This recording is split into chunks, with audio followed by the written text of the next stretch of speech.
Topic का क्या नाम है? Work, power and energy. ठीक है, वर्क, पावर एंड एनर्जी। ठीक है, इससे पहले हम लोग फ्रिक्शन पढ़ चुके हैं, सर्कुलर मोशन भी हो चुका है। अब हम लोग पढ़ने वाले वर्क, पावर एंड एनर्जी। ठीक है, अब देखो सबसे पहले कि हम लोग वर्क पढ़ते क्यों, वाई वी रीड वर्क। नहीं, सबसे पहला क्वेश्चन कि वर्क क्यों पढ़ें। देखो ऑलरेडी हम लोग न्यूटन्स लॉज ऑफ मोशन में बहुत सारा चीज़ पढ़ चुके थे कि अगर कोई भी बॉडी का स्पीड निकालना हो, टाइम निकालना हो, ठीक है, तो काफ़ी आसानी से हम लोग निकाल ही लेते हैं। एक्सेलरेशन पहले निकालना रहता है, क्योंकि जितना भी काइनेमेटिक्स का फॉर्मूला है उसमें एक्सेलरेशन चाहिए ना। v बराबर u plus a t, s बराबर u t plus half a t square, v square minus u square बराबर क्या होता है, 2s। तो जितना भी काइनेमेटिक्स का फॉर्मूला है सब में ए चाहिए, और ए के हेल्प से हम लोग निकाल लेते हैं। फिर न्यूटन साहब ये भी बोले थे कि ए अगर कांस्टेंट है तब तो काइनेमेटिक्स का सारा फॉर्मूला यूज़ कर सकते हैं, और ए अगर वेरिएबल है तब क्या करते हैं, तो फिर कैलकुलस में जाना पड़ता है। ठीक है, तो देखो कहने का मतलब कि जैसे मान लो कि ये इंक्लाइंड प्लेन है, इसका सरफेस स्मूथ है, नहीं सरफेस कैसा है, स्मूथ है। स्मूथ हो या रफ हो कोई दिक्कत नहीं है। अगर एक्सेलरेशन, ये देखो अगर स्मूथ सरफेस होगा तो इसका एक्सेलरेशन क्या होगा, g sine theta down the plane, और अगर सरफेस रफ हुआ तब ए का वैल्यू क्या हो जाता है, जी sine theta minus mu G cos theta.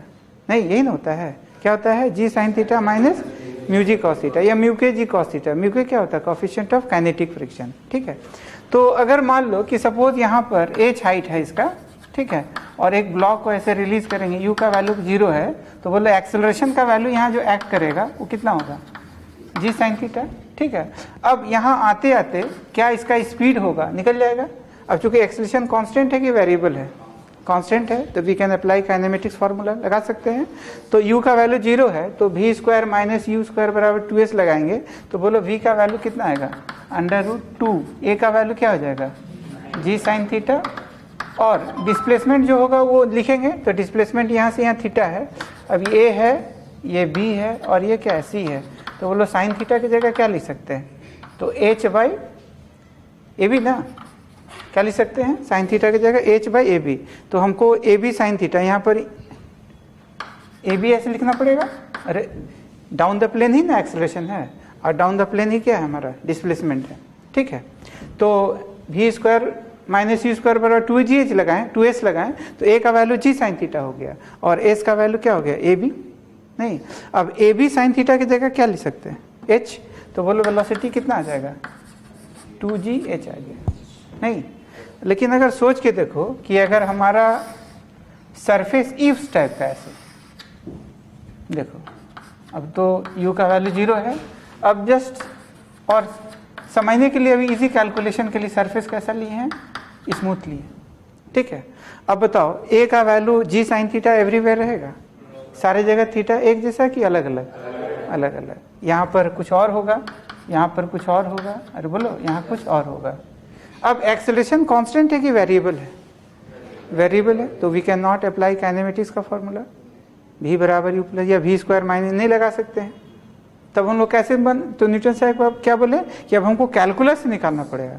और कैलकुलस थोड़ी ना इतना आसान होता है, आसान होता है क्या, एक तो कैलकुलस आना चाहिए, और आने के बाद लगाने भी आना चाहिए, 2 काम है ना। और आंसर आ जाए इसकी कोई गारंटी नहीं, टाइम बर्बाद हो जाए इसकी फुल गारंटी है।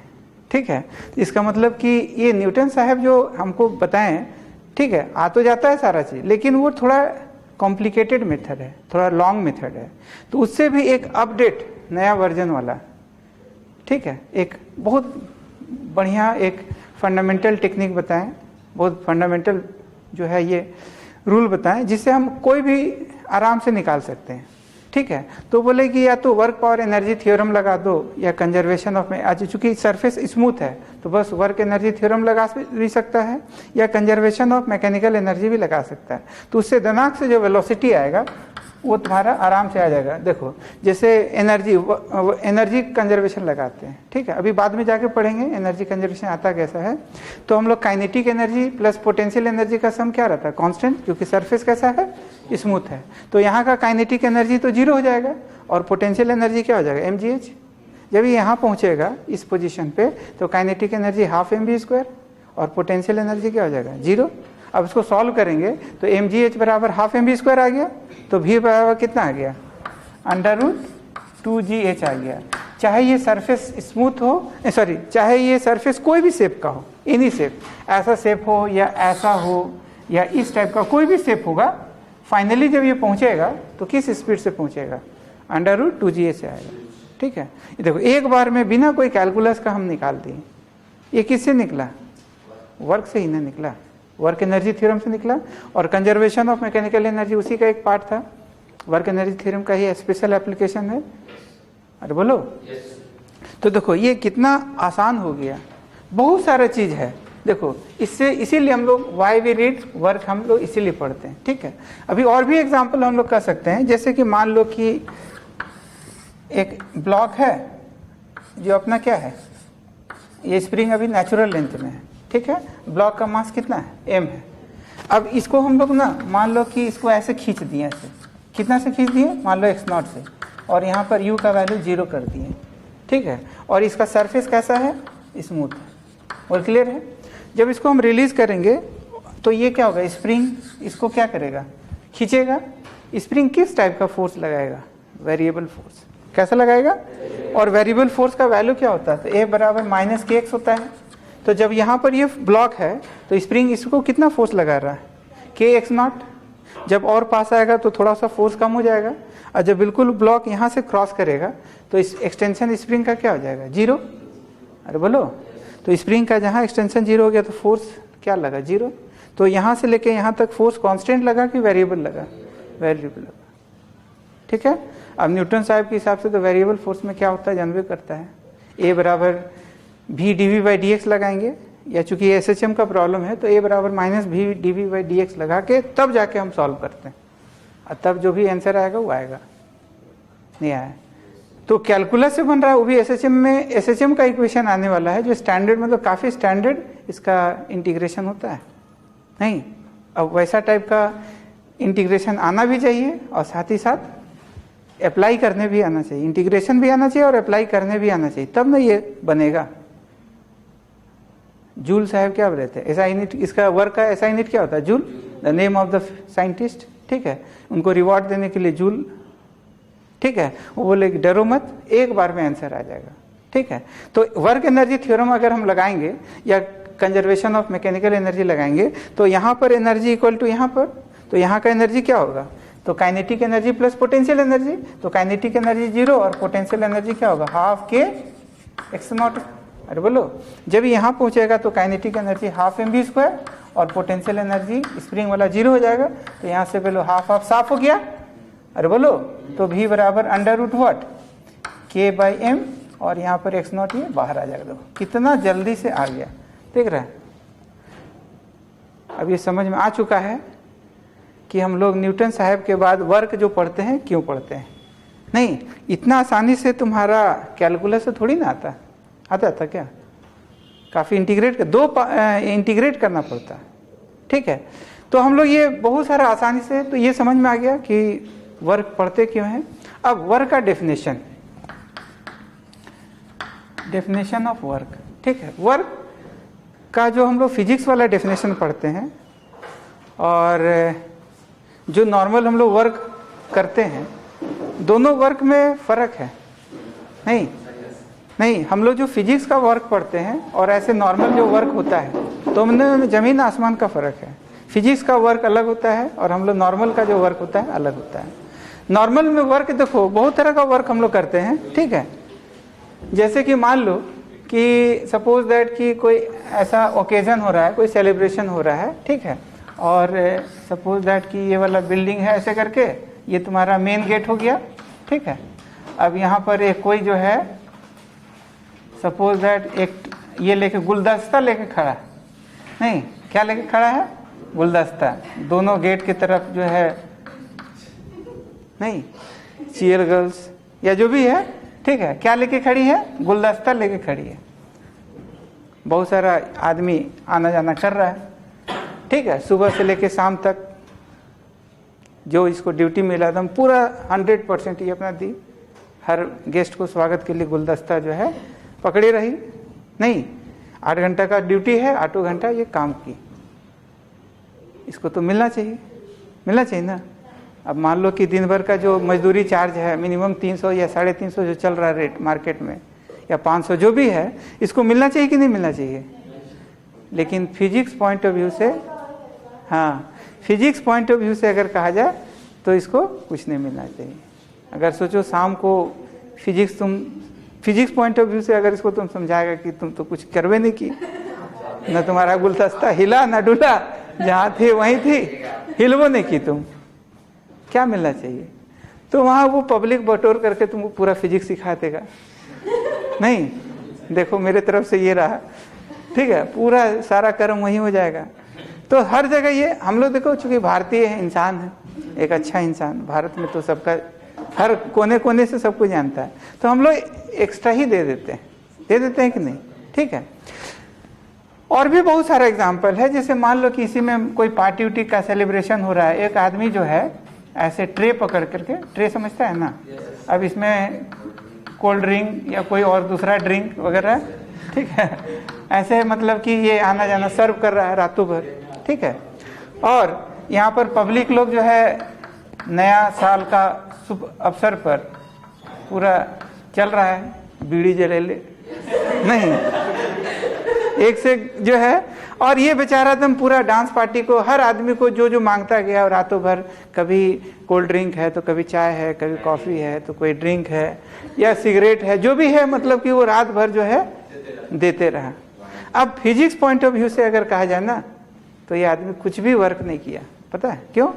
रातों भर का इसका जो ट्रे और उसका ड्रिंक्स जो आना जाना होता रहा, वो हॉरिजॉन्टली होता रहा, इसी लेवल पे जो है ले गया और ले आया, ले गया और ले आया, ठीक है। तो पूरा हर बार में आना जाना जो बनता रहा वो हॉरिजॉन्टल रहा, और mg किधर लगता रहा, वर्टिकल।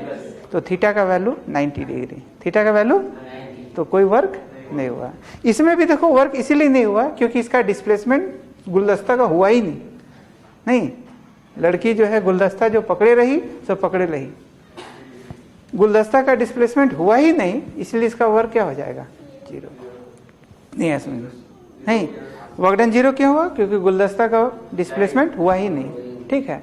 तो जितना 4 दिन 10 दिन 50 दिन सालों भर अगर खड़े रहेंगे तब भी फिजिक्स में कोई वर्क नहीं माना जाएगा। फिजिक्स का वर्क अलग होता है। फिजिक्स का वर्क होता है कि जिस पॉइंट पे फोर्स लगा हो वो पॉइंट जो है डिस्प्लेस होना चाहिए। नहीं, जिस पॉइंट पे फोर्स लगने से कोई लेना देना नहीं, फोर्स लगे या ना, फोर्स तो लगना ही चाहिए, बट जिस पॉइंट पे फोर्स लगा वो पॉइंट डिस्प्लेस होना चाहिए, और जिधर फोर्स लगा उधर ही अगर डिस्प्लेस होगा तो पॉजिटिव वर्क डन, लेकिन फिजिकल डिस्प्लेसमेंट होना चाहिए। तो देखो इसमें देखो क्या बोला गया कि जैसे मान लो कि एक ऑब्जेक्ट है और इस पे हम फोर्स राइट साइड लगाएं, ठीक है, और राइट साइड होने से मान लो ये पॉइंट ए पे था और ये डिस्प्लेस होके कहाँ पर पहुंचा, बी पे, ये फोर्स लगा, और लेट यहाँ से जो ये जो है एस मान लो क्या हुआ, डिस्प्लेसमेंट हुआ। तो फिजिक्स का जो वर्क होता है वो F गुना एस होगा, ये समझा। Displacement should be in the direction of force, या force should be in the direction of displacement, तभी जो है ये वर्क माना जाएगा, अदरवाइज कोई वर्क नहीं। क्लियर है? तो उसके हिसाब से तो फोर्स लगा लेकिन डिस्प्लेसमेंट इसमें हुआ ही नहीं, ठीक है। अच्छा, इसमें फोर्स भी लगा लेकिन डिस्प्लेसमेंट का क्या कहानी है कि अब देखो जिस डायरेक्शन में ये हाथ जो पकड़े रहा, तो उस हाथ में जो mg लगा, या फिर ये पकड़ने के लिए mg को बैलेंस करने के लिए जो हाथ वाला जो फोर्स नॉर्मल फोर्स लगाया वो तो बिल्कुल वर्टिकल में लगाया ना, और आना जाना हॉरिजॉन्टल हुआ। तो जिस डायरेक्शन में फोर्स लगा उस डायरेक्शन में तो डिस्प्लेसमेंट हुआ ही नहीं, तो इसका वर्क डन क्या हो जाएगा, 0। हाँ, तो वर्क डन जो है तुम्हारा 0 हो जाएगा। क्लियर है? ठीक है कि फिजिक्स में कोई वर्क हुआ ही नहीं। क्लियर है? अब देखो, तो ये तो ऐसे हो गया। अब मान लो कि सपोज दैट कि फोर्स इधर लग रहा है, ठीक है, देख रहा है, फोर्स टेढ़ा लगा, टेढ़ फोर्स नहीं, और ये एंगल थीटा है, ये पॉइंट ए है, और यहाँ ए से ये कहाँ डिस्प्लेस हुआ, बी, ठीक है। फोर्स इस तरह से लगा, टेढ़ा लगा, और डिस्प्लेसमेंट तुम्हारा राइटवर्ड ही हुआ, एस, ठीक है। तो अब हम लोग को क्या करना चाहिए, फोर्स को जो है या तो डिस्प्लेसमेंट को रिजॉल्व कर दो इन द डायरेक्शन ऑफ फोर्स, या फोर्स को रिजॉल्व कर दो इन द डायरेक्शन ऑफ डिस्प्लेसमेंट, दोनों केस में वर्क डन आ जाता है। तब ऐसे केस में देखो कैसे होता है, मान लो कि इजी कैलकुलेशन के लिए पहले हम एफ को ही रिजॉल्व कर रहे हैं, तो एफ का इधर वाला कंपोनेंट क्या होगा, और इधर एफ साइन थीटा। क्लियर है? अब एफ कॉस थीटा रास्ते भर पूरा ए टू बी लगता रहा नहीं, और F sine theta perpendicular to A B लगता रहा, तो एफ साइन थीटा के चलते वर्क डन क्या हो जाएगा, 0। किसकी वजह से फोर्स होगा, सिर्फ एफ कॉस थीटा के से।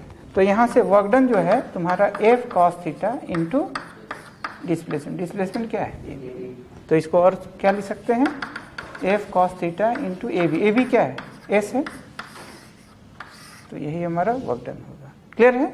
जबकि एफ साइन थीटा का कंपोनेंट की वजह से वर्क डन 0 होगा। अब देखो इसको हम लोग क्या ऐसे भी लिख सकते हैं, एफ कॉस थीटा को हम लोग एफ एस कॉस थीटा भी लिख सकते हैं, या इसको अगर देखा जाए तो फोर्स स्केलर है कि वेक्टर है, वेक्टर है, और एस यहाँ डिस्प्लेसमेंट है, डिस्प्लेसमेंट स्केलर होता है कि वेक्टर होता है, ये भी वेक्टर होता है। और दो वेक्टर का सपोज देखो यहाँ थीटा भी आ गया ना, तो यहाँ दो वेक्टर का डॉट प्रोडक्ट ही आ जा रहा है, तो यहाँ पर हम लोग ऐसे कर सकते हैं एफ डॉट एस वेक्टर। अरे बोलो, डब्ल्यू क्या है, वर्क डन, एफ क्या है, फोर्स वेक्टर जो कि वेक्टर क्वांटिटी है, और एस क्या है, डिस्प्लेसमेंट वेक्टर, ये भी वेक्टर है, लेकिन दो वेक्टर का डॉट प्रोडक्ट क्या हो जाता है, स्केलर। ठीक है, तो W बराबर एफ डॉट एस। अब इसका जो फॉर्मूला है देखो हम लोग कैसे कैसे क्या करेंगे कि अगर यहां से देखा जाए तो सुनो, अगर देखा जाए तो ये A है और ये क्या है, B है, यहां से लेके यहां तक डिस्प्लेसमेंट क्या S है, और फोर्स किधर लगा, ऐसे, अरे बोलो F इधर लगा और ये एंगल क्या हो गया, थीटा।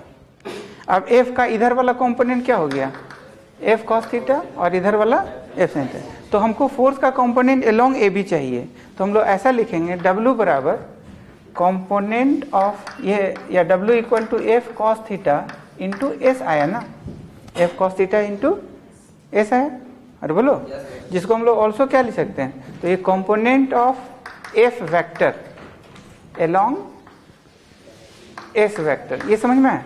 एफ कॉस थीटा क्या है, component of F vector along into displacement कर सकते हैं ऐसे, ठीक है। या फिर इसको हम लोग ऐसे भी कर सकते हैं कि देखो ये फोर्स एफ लगा, ये एंगल थीटा हुआ, ये ए है और ये क्या है, बी है, और यहाँ से यहाँ क्या है, एस है, ठीक है। अब एस का यहाँ से इसके ऊपर परपेंडिकुलर लाइन ड्रॉप करते हैं, ठीक है। तो एस ये वाला है, थीटा के सामने ये वाला पार्ट क्या हो जाएगा, एस साइन थीटा, और थीटा के साथ वाला ये वाला पार्ट क्या हो जाएगा, एस कॉस थीटा। अरे बोलो, तो एस का इधर वाला कंपोनेंट एस कॉस थीटा और इधर वाला कंपोनेंट क्या होगा। तो यहाँ पर हम लोग ये भी कर सकते हैं कि W बराबर देखो एफ होगा। अब हम किसको रिजॉल्व किए, डिस्प्लेसमेंट को, डिस्प्लेसमेंट क्या है ऐसे, तो इसको हम लोग W बराबर एफ इंटू ये भी लिख सकते हैं, ये क्या है, component of S vector along F vector, अरे बोलो इंटू एफ, एफ पहले लिखो या बाद लिखो, ठीक है। अच्छा, थीटा दोनों केस में क्या है, व्हाट इज थीटा, तो theta is angle between what, force vector and displacement vector. Clear है। तो हमारा देखो क्या क्या फॉर्मूला आ गया, तो W बराबर F vector dot S vector लिख सकते हैं, अरे बोलो, तो देखो क्या क्या आ गया, इसको हम लोग W बराबर या तो एफ डॉट एस लिख लो, या F cos theta into S लिख लो, अरे बोलो, या फिर F into S cos theta लिख लो, बाद बराबर, ठीक है। ये सारा वर्क डन सेम आएगा, चाहे जो भी मेथड लगा लो, ठीक है। अब इसको हम लोग पहले ये कर लेते हैं, सबसे पहले इसका एसआई यूनिट क्या होगा, देखो सबसे पहले देखो एसआई यूनिट जूल, और बोलो सीजीएस डाइन अर्ग, अर्ग, ठीक है, और 1 joule is equal to 10 to the power 7 erg. Clear है, और बोलो अच्छा, इसको हम लोग W बराबर देखो 1 जूल इक्वल टू, 1 जूल को कैसे डिफाइन करेंगे, तो 1 न्यूटन 1 मीटर, और थीटा का वैल्यू 0 डिग्री ले लेते हैं, तो cos 0 डिग्री क्या हो जाएगा 1।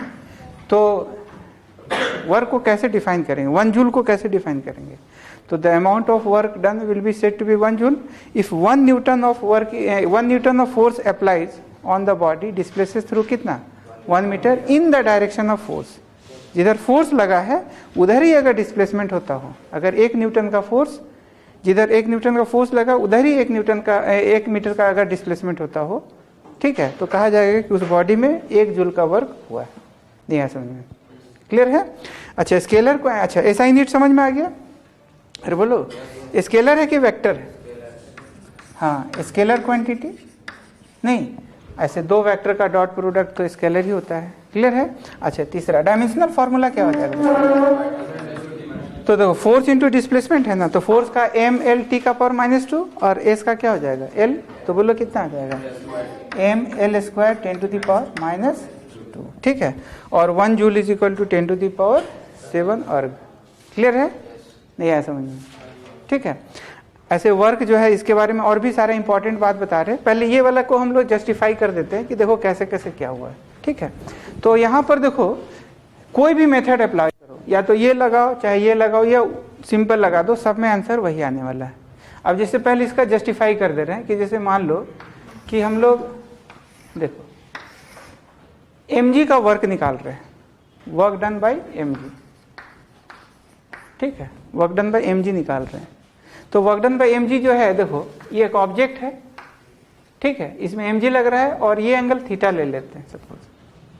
ठीक है, ऑब्जेक्ट को हम a से b मूव करवा रहे हैं। कैसे मूव करवा रहे हैं? a से b। mg का वर्क डन हम निकालने वाले हैं। क्लियर है? और मान लो थोड़ा देर के लिए ये वाला पार्ट क्या है? h। ठीक है, तो हम a से b वर्क डन मूव करवा रहे हैं। ठीक है, तो हम लोग क्या सीखने वाले हैं? हम लोग ये सीखने वाले हैं कि एक बार में फोर्स को रिजॉल्व करेंगे, एक बार में डिस्प्लेसमेंट को रिजॉल्व करवाएंगे, एक बार में वो जो डेफिनेशन है एफ डॉट एस में एफ एस कॉस थीटा वो लगाएंगे। देखते हैं तीनों में वर्क डन सेम आता है कि नहीं आता है। इससे ये पता चल जाएगा कि कभी भी डिस्प्लेसमेंट को रिजॉल्व कराओ, चाहे फोर्स को रिजॉल्व कराओ या F S cos theta apply करो, where theta is what? Angle between force and displacement vector. सब में आंसर तुम्हारा वही आने वाला है, ये हम बार बार यूज कर सकते हैं। ठीक है, तो सबसे पहले देखो कि वर्क डन बाय mg निकालने वाला है ना, तो f किधर लग रहा है? नीचे, और उस f का वैल्यू क्या है? mg। अरे बोलो, अच्छा ये तुम्हारा ab है, ये h है। ठीक है, तो हम लोग ये थीटा है तो ये वाला एंगल क्या होगा? ये तो 90 हो जाएगा, तो ये 90 माइनस थीटा लिख सकते हैं। क्या लिख सकते हैं? तो हम लोग वर्क डन का formula F S cos theta होता है ना। What is F? Force. S क्या है? डिस्प्लेसमेंट। और theta is what? Angle between force vector and displacement vector, यही ना। तो एफ के जगह mg हो जाएगा, यस। डिस्प्लेसमेंट के जगह क्या हो जाएगा? ab। ab इज डिस्प्लेसमेंट, तो हम डिस्प्लेसमेंट के जगह ab लिखेंगे। और बोलो, और कॉस थीटा, थीटा क्या होगा? Angle between force vector and displacement vector. तो displacement vector is along a to b and force vector is from what? a to c। Clear है? तो बोलो क्या लिखा जाएगा? कॉस ऑफ, तो what is this angle? 90 minus theta. नहीं आया समझ में? क्या लिख सकते हैं? 90 minus cos of 90 minus theta ना। What is 90 minus theta? Angle between force vector and displacement vector. नहीं आया समझ में? अब कॉस ऑफ 90 माइनस थीटा कुछ होता है क्या? Sign theta. तो बोलो क्या होगा? mg ab sine theta. और बोलो अब यहाँ से साइन थीटा की जगह क्या लिख सकते हैं? तो साइन थीटा की जगह h by ab perpendicular by hypotenuse. तो what is ab sine theta? h। तो यहाँ पर mg, तो वर्क डन बाय mg क्या हो गया? इसमें basic definition F S cos theta वाला जो होता है वो लगा दिए। नहीं आया समझ? अरे बोलो, अच्छा अब दूसरा में है ना फोर्स का कंपोनेंट ले रहे हैं। तो देखो mg इधर है, देखो ये थीटा है, इधर mg है ना। अरे बोलो, अब देखो क्या कर रहे हैं, देखो सुनो, ये थीटा है तो ये वाला थीटा होगा, होगा कि नहीं? और ये वाला कितना होगा? ये वाला 90 माइनस थीटा होगा। एक इसके परपेंडिकुलर में भी एक लाइन खींच सकते हैं ऐसे, और इसके बीच में कितना एंगल है? 90। अब mg इधर है और ये 90 माइनस टोटल 90 है, तो क्या ये एंगल को थीटा लिख सकते हैं?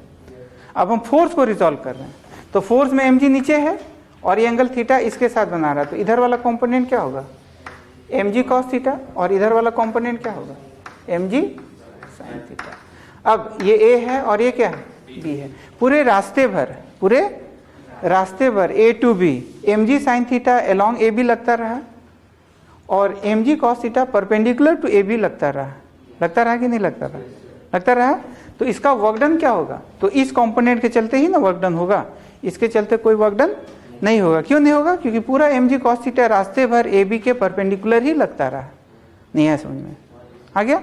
तो क्या लिखा जाए बताओ? तो वर्क डन बाई mg जो लिखेंगे तो बोलो, हाँ mg के जगह mg sin थीटा होगा। इसमें किसका कंपोनेंट लिए? फोर्स का। हम लोग कौन सा यूज कर रहे हैं? Component of what? F vector L, क्या लिखे हैं? कंपोनेंट ऑफ, हाँ F vector along S vector. और यहाँ पर एस वेक्टर है क्या? तो ये तुम्हारा ए बी है। अरे बोलो, तो once again M G A B sine theta हो गया। क्या वही आया कि अलग आया? तो क्या इसके जगह भी एम जी आज आ रहा है कि नहीं आ रहा है? नहीं आ रहा है। अरे बोलो।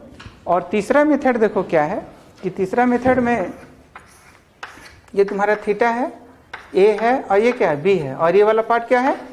एच है। अब एम जी को एम जी रहने दो। अरे बोलो, और ये थीटा है, ठीक है। तो हम लोग डायरेक्ट देखो, ये तुम्हारा डिस्प्लेसमेंट है ना, और ये थीटा है, तो ये भी थीटा होगा। अब हम ऐसा लिख सकते हैं कि थीटा के साथ ये वाला, ये भी है ना, तो थीटा के साथ वाला ये जो हॉरिजॉन्टल डिस्प्लेसमेंट हुआ ये भी कॉस थीटा का होगा। और वर्टिकल डिस्प्लेसमेंट क्या होगा? A B. हम किसको कंपोनेंट लिए? ए बी का। ए बी ये है ना। अरे बोलो, ए बी हाइपोटेन्यूज है, तो इसका बेस लेंथ कितना होगा? बेस का length A B cos theta. नहीं, या हम ऐसा कर सकते हैं, ये मान लो पॉइंट सी है, तो बी सी का लेंथ क्या होगा? A B cos theta. और ए सी का लेंथ क्या होगा? A B sine theta. हम किसको देखो, ए से बी गया, अब ध्यान से सुनना, ए से बी गया तो हॉरिजॉन्टली कितना मूव किया और वर्टिकली कितना मूव किया? तो ए से बी में हॉरिजॉन्टली मूव किया A to C, vertical horizontally कितना मूव किया? A to C, that is उसका वैल्यू क्या है? A B sine theta. और हॉरिजॉन्टली कितना मूव किया? सी से बी, दैट इज कितना? A B cos theta. अब दोनों जो डिस्प्लेसमेंट रहा कितने एंगल पे रहा? 90 डिग्री पे। तो 90 डिग्री पाइथागोरस का रूल को क्या करेगा? फॉलो करेगा। तो under root A B cos theta का square plus A B sine theta का स्क्वायर क्या हो गया? ए बी है, 90 डिग्री है ना, तो अंडर रूट ए स्क्वायर प्लस बी स्क्वायर होता है ना। तो यहाँ पर ए बी कॉस थीटा का स्क्वायर प्लस ए बी, तो यही ना हुआ। अरे बोलो, तो हम ऐसा कर सकते हैं कि ए से बी जाने का मतलब वर्टिकली मूव करना ए बी साइन थीटा और हॉरिजॉन्टली मूव करना A B cos theta. Clear है? तो ए से बी जो मूव किया, तो देखो एम जी किधर लगता रहा? नीचे। और vertical displacement A B sine theta, तो हम लोग डायरेक्ट ऐसे कहेंगे work done by M G. क्या क्या लिख सकते बताओ? तो एम जी लगता रहा नीचे, और डिस्प्लेसमेंट का कंपोनेंट इधर वाला जो हुआ वो क्या हो गया? ए बी साइन थीटा, है ना। और इस ए बी साइन थीटा का वैल्यू क्या होगा? एच होगा। तो इसमें भी वर्क डन वही है। हम ये इसका वर्क डन क्या होगा? ए बी कॉस थीटा का डिस्प्लेसमेंट का वर्क डन क्या हो जाएगा? जीरो। क्यों जीरो होगा? हाँ, क्योंकि एम जी के रेस्पेक्ट में A B cos theta perpendicular है, और जो परपेंडिकुलर डिस्प्लेसमेंट होता है उसका कोई वर्क डन नहीं होता। नहीं है समझ में? क्लियर है? तो देखो, अब तो ये सारा बात समझ में आ चुका होगा कि यहाँ पर देखो क्या है कि ये जो लेडीज है दोनों गुलदस्ता जो पकड़े रही, तो इसका वर्क डन जीरो क्यों हुआ? हाँ, इसका तो डिस्प्लेसमेंट हुआ ही नहीं, फोर्स लगाते रह गई। 8 घंटा का ड्यूटी में पूरा फोर्स लगाई, लेकिन उसका डिस्प्लेसमेंट क्या हुआ? जीरो ही रहा। ठीक है, तो इसका ये बात समझ में आ गया। अच्छा, ये ट्रे बेचारा आना जाना करता रहा, फोर्स लगाते रहा। फोर्स लगाने में कोई दिक्कत नहीं है, पूरा घनघोर मेहनत किया है, रातों भर मेहनत किया है, लेकिन पूरा मेहनत जो है एम जी किधर लगता रहा? या नॉर्मल रिएक्शन वर्टिकल के डायरेक्शन, जो भी फोर्स लगा वर्टिकल में लगा। ठीक है, और डिस्प्लेसमेंट पूरा रातों भर हॉरिजॉन्टल होता रहा, इसीलिए वर्क डन जीरो हो गया। क्लियर है? ट्रे के अंदर आदमी नहीं है, ये ड्रिंक्स वगैरह है। क्लियर है? सर आपका ड्रिंक्स भी वीडियो लेके कर रहा है। हाँ, ठीक है, यहाँ तक ठीक है। अब देखो हम लोग यहाँ पर वर्क में देखो क्या क्या है कि ऐसे तो एक टाइम में बहुत सारा फोर्स लग सकता है। ठीक है, mg भी लग सकता है, नॉर्मल भी रख सकता है, ग्रेविटेशनल फोर्स, फ्रिक्शनल फोर्स, और भी बहुत सारा फोर्स है। ठीक है, दुनिया भर का 50, 60, 10,000 कितना भी फोर्स लग सकता है। लेकिन जब भी पूछेगा ना क्वेश्चन में, तो एक पर्टिकुलर फोर्स के बारे में पूछेगा, या जिसके बारे में पूछना रहेगा उस फोर्स को मेंशन कर देगा। ऑलवेज स्पेसिफिक फोर्स बताया देगा कि इसी फोर्स की वजह से वर्क डन निकालिए, तो बना लेगा। हालांकि डिस्प्लेसमेंट तो सभी, जितना भी फोर्स लगे सभी के लिए तो डिस्प्लेसमेंट कॉमन चीज़ होता है, क्योंकि एट ए टाइम एक ऑब्जेक्ट पे बहुत सारा फोर्स लग सकता है, लेकिन सारे फोर्स का डिस्प्लेसमेंट, हर फोर्स का अलग अलग डिस्प्लेसमेंट नहीं ना होगा, डिस्प्लेसमेंट तो कॉमन चीज़ होगा। ठीक है, तो कहने का मतलब कि ऑलवेज अपने आप से जब भी वर्क निकालना है तो अपने आप से हमेशा पूछना है कि किस फोर्स के चलते हमको वर्क डन चाहिए। ठीक है, अगर सभी सारे फोर्स के चलते चाहिए तो सभी के चलते निकालेंगे, एक पर्टिकुलर 2-3 के चलते पूछेगा तो जिसके चलते पूछेगा या जिसके चलते निकालना तुमको होगा, बस वो हमेशा माइंड में बना हुआ रहना चाहिए। नहीं आया समझ में? जैसे मान लो कि एक ऑब्जेक्ट है ऐसे, ठीक है, अरे बोलो, अब अगर फ्री बॉडी डायग्राम बनाया जाए तो देखो क्या क्या फोर्स लगेगा। तो एक तो mg लगबे करेगा बराबर, एक नॉर्मल लगेगा, अरे बोलो। अच्छा, अगर सरफेस रफ डाल देते हैं, ठीक है, और फोर्स मान लो हम ऐसे लगा रहे हैं, ऐसे, क्लियर है? तो ऐसे लगा रहे हैं तो ये मान लो थोड़ा देर के लिए एंगल थीटा ले लेते हैं, नहीं ऐसा समझ में? तो इधर वाला कंपोनेंट क्या होगा, एफ कॉस थीटा, और इधर वाला एफ साइन। अच्छा, जब मान लो ये मूव कर रहा है, ये पॉइंट ए है और ए से कहाँ तक जा रहा है, ये बी तक, ठीक है, और डिस्प्लेसमेंट इसका थोड़ा देर के लिए एस ले लेते हैं, तो ए से बी मान लो सपोज कांस्टेंट वेलोसिटी से ही जा रहा है, या चलो जो भी ले लेते हैं, या डिस्प्लेसमेंट एस ले लेते हैं, कांस्टेंट भी हो सकता है और वेरिएबल स्पीड से भी मूव कर सकता है। अच्छा, तो फ्रिक्शनल फोर्स किधर लगेगा, तो डिस्प्लेसमेंट ए टू बी हुआ, तो स्टैटिक फ्रिक्शन की काइनेटिक फ्रिक्शन, काइनेटिक होगा ना। अरे there is a relative velocity between the two contact surface, block और कॉन्टैक्ट सरफेस के बीच में, हॉरिजॉन्टल सरफेस के बीच में रिलेटिव वेलोसिटी हो गया ना। तो स्टैटिक फ्रिक्शन होगा कि काइनेटिक होगा, काइनेटिक। स्टैटिक कब होता है, हाँ, जब जो एक ऑब्जेक्ट दूसरे के रेस्पेक्ट में रेस्ट में रहता है। अब देखो यहाँ पर गिनती करो तो क्या को फोर्स हो गया, mg, नॉर्मल रिएक्शन, f और f के 4 फोर्स हो गया। अब ये नहीं पूछेगा कि फाइंड द वर्क डन, तब तो कुछ मतलब ही नहीं निकलता है, क्वेश्चन का भी मतलब नहीं निकलता है। जब भी पूछेगा तो find the work done by applied force F, work done bye mg, work done by friction, work done by normal, ऐसे करके पूछेगा। तो जिसका जिसका पूछता जाएगा उसका उसका आंसर देते जाना है, नहीं आया समझ में? तो ऑलवेज स्पेसिफिक जो फोर्स है, स्पेसिफिक फोर्स के चलते अपने आप से हमेशा पूछिए कि किस फोर्स के चलते हमको वर्क डन निकालना है। अच्छा, ए से बी गया, ठीक है, तो सबके लिए डिस्प्लेसमेंट ए से बी ही रहा ना, क्योंकि इस फोर्स के चलते भी ए बी ही डिस्प्लेसमेंट रहा, इसके चलते, सबके चलते displacement is common, this is same for all force, but force is not same, ये डिफरेंट डिफरेंट है। ठीक है, अब जिसके जिसके बारे में पूछता चला जाएगा उसके उसके बारे में हमको बताते चले जाना है। क्लियर है?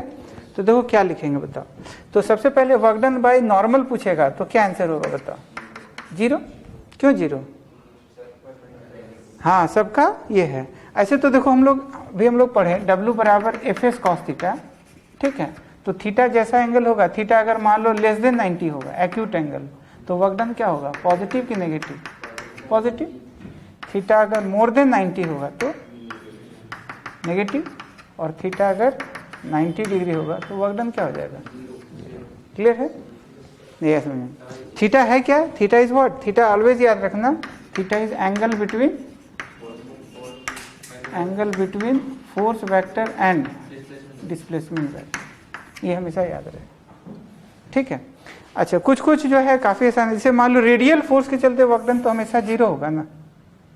जैसे हम लोग सर्कुलर मोशन पढ़े ना, तो सेंट्रीपिटल फोर्स पढ़े कि नहीं पढ़े? तो सेंट्रीपिटल फोर्स किधर एक्ट करता है, toward the centre, and any force can provide centripetal force.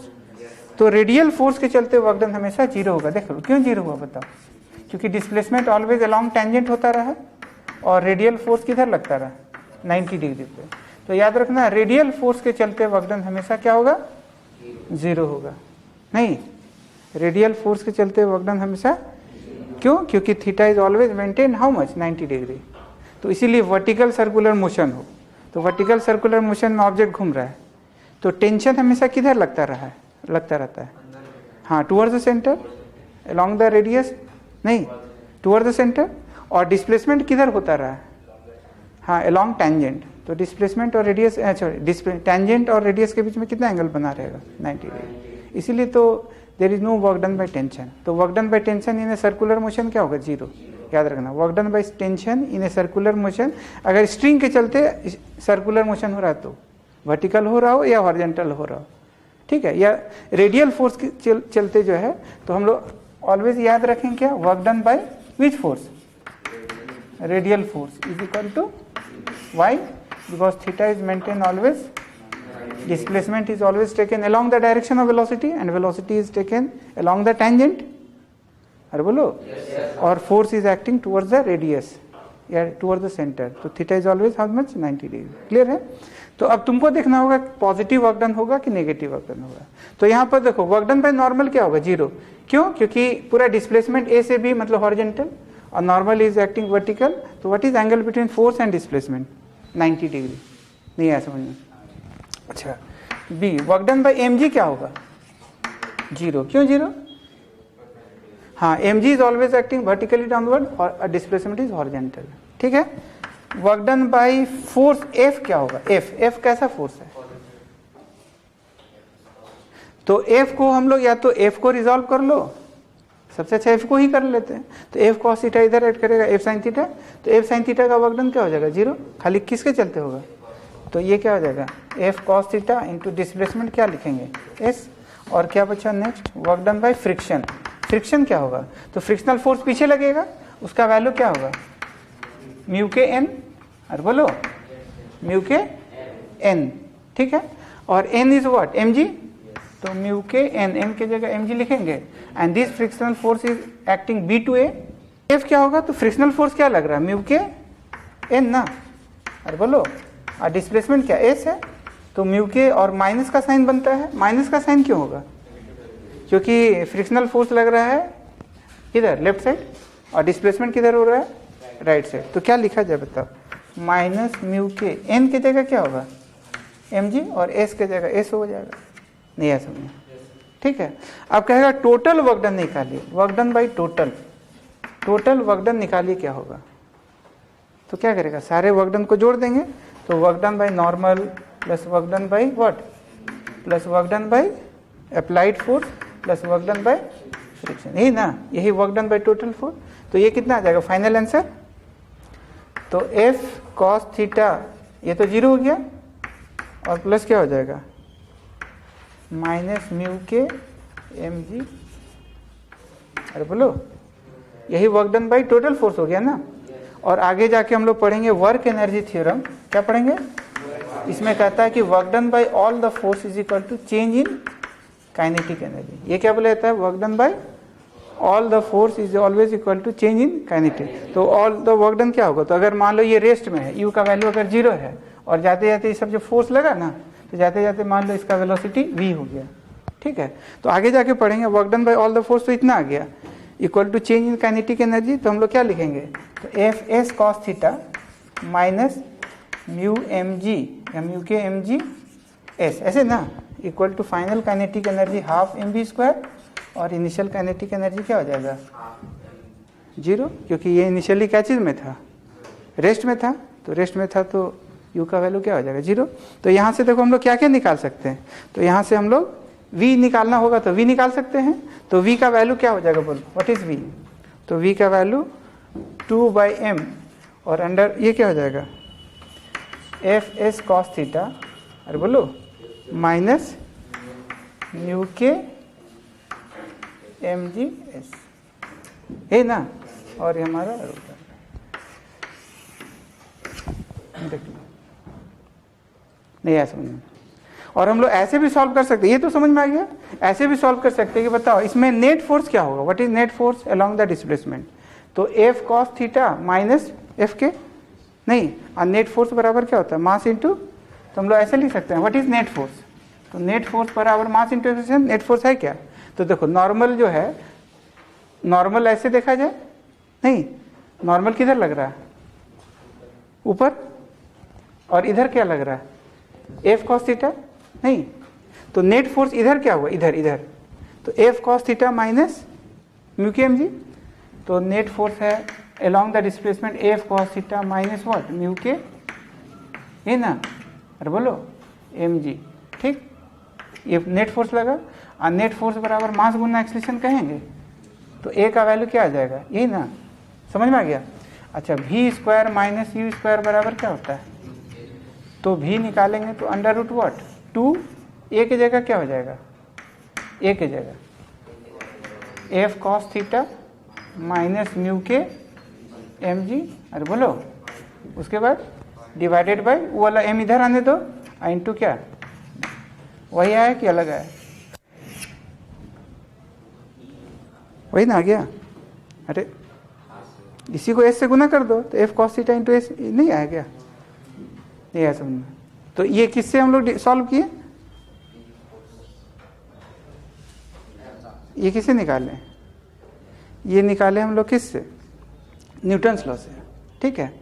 और ये निकाले हम लोग वर्क एनर्जी थ्योरम से। दोनों में एक ही आंसर आ रहा है।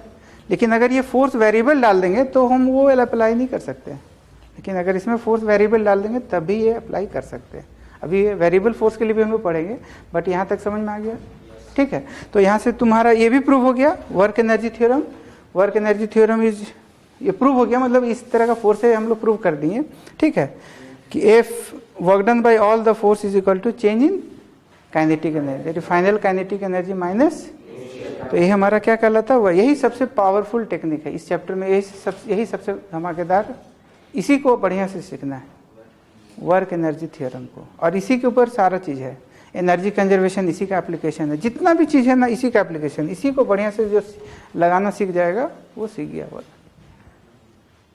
नहीं है समझ?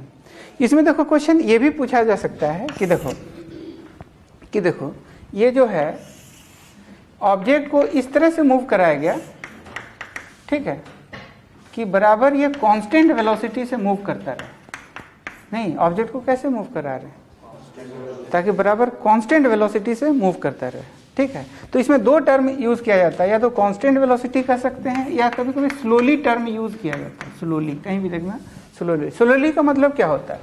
स्लोली का मतलब होता है नेट फोर्स 0 और एक्सेलरेशन 0, ठीक है। स्लोली का मतलब क्या होता है? नेट फोर्स 0 या एक्सेलरेशन 0, या कांस्टेंट वेलोसिटी भी रहेगा तो नेट फोर्स तो 0 होगा, तभी तो ना स्पीड बढ़ेगा ना स्पीड घटेगा, वेलोसिटी हमेशा क्या रहेगा?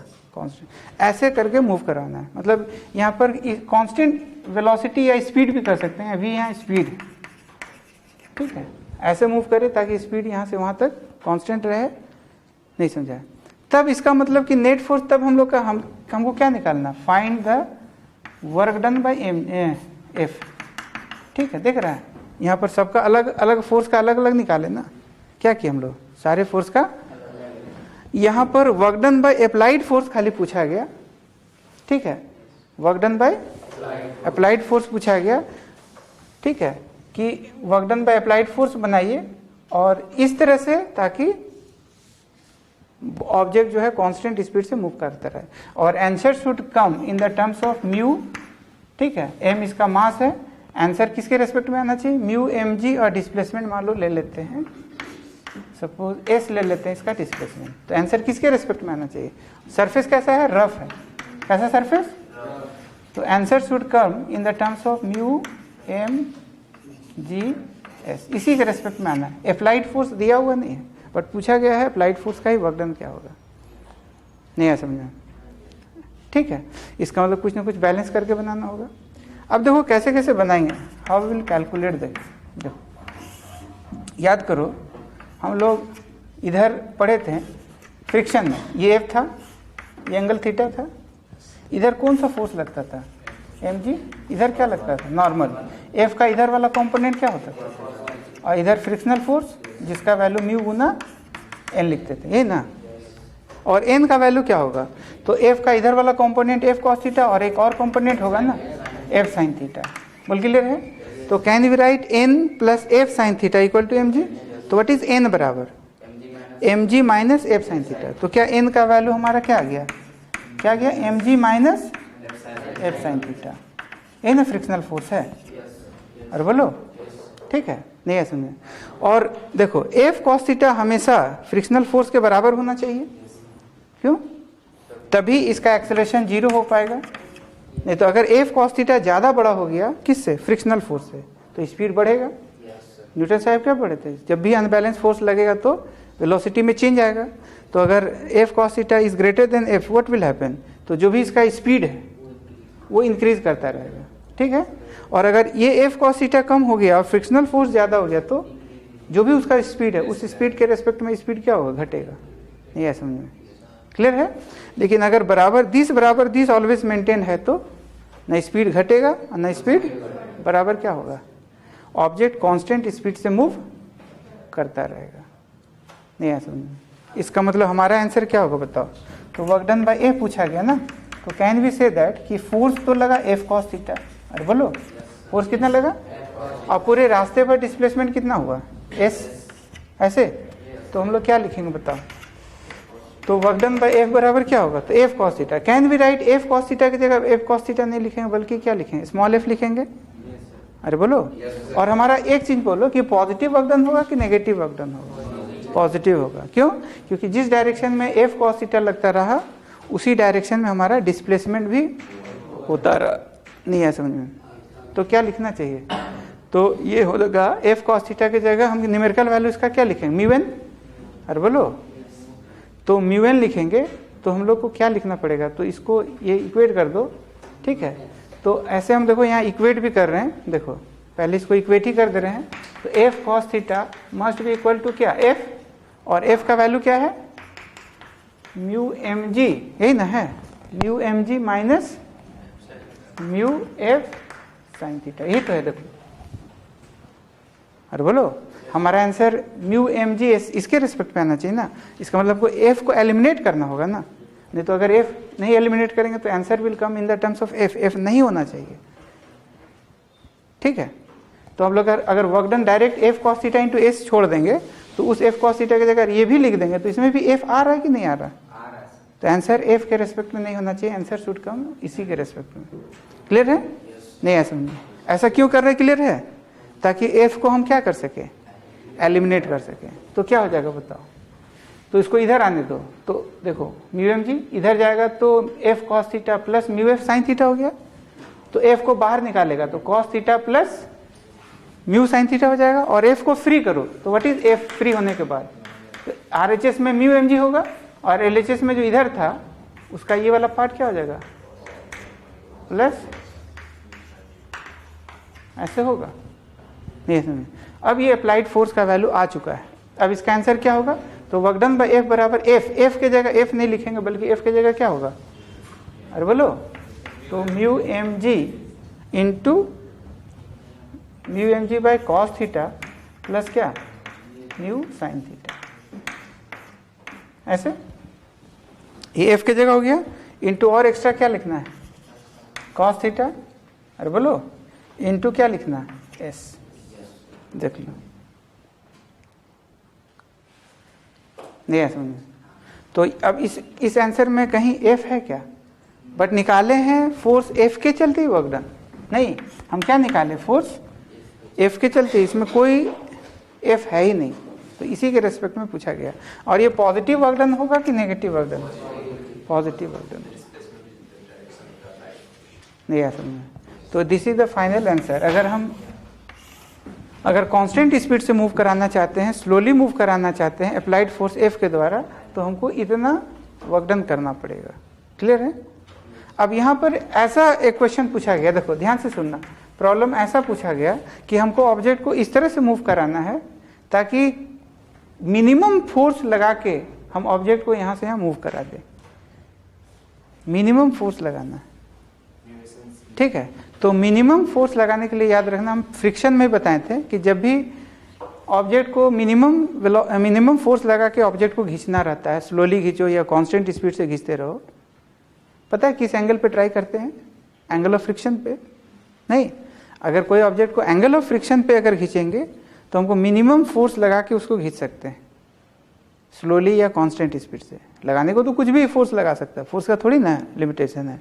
हम लोग आम जनता है नहीं, नॉर्मल आदमी हम लोग कितना लगाएंगे। अब मान लो WWF वाला, वो तो मच के रख देगा, नहीं वो तो भयंकर खतरनाक टाइप से।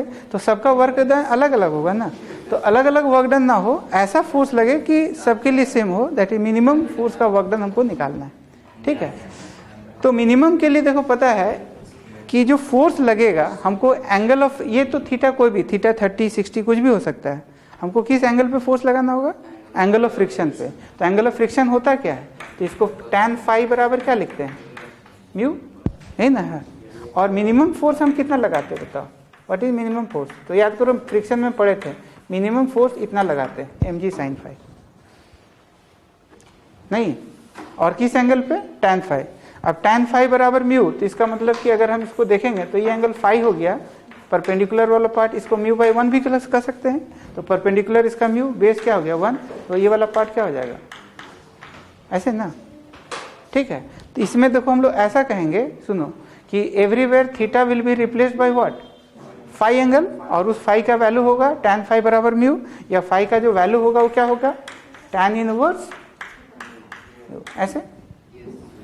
अरे बोलो, अगर काइनेटिक होगा तो म्यू के कर देना, और स्लोली होगा तो स्लोली में म्यूएस धीरे धीरे, मतलब कि लगभग ना के बराबर भी ऐसा होता है। On the just verge of sleeping वाला भी यूज करते हैं।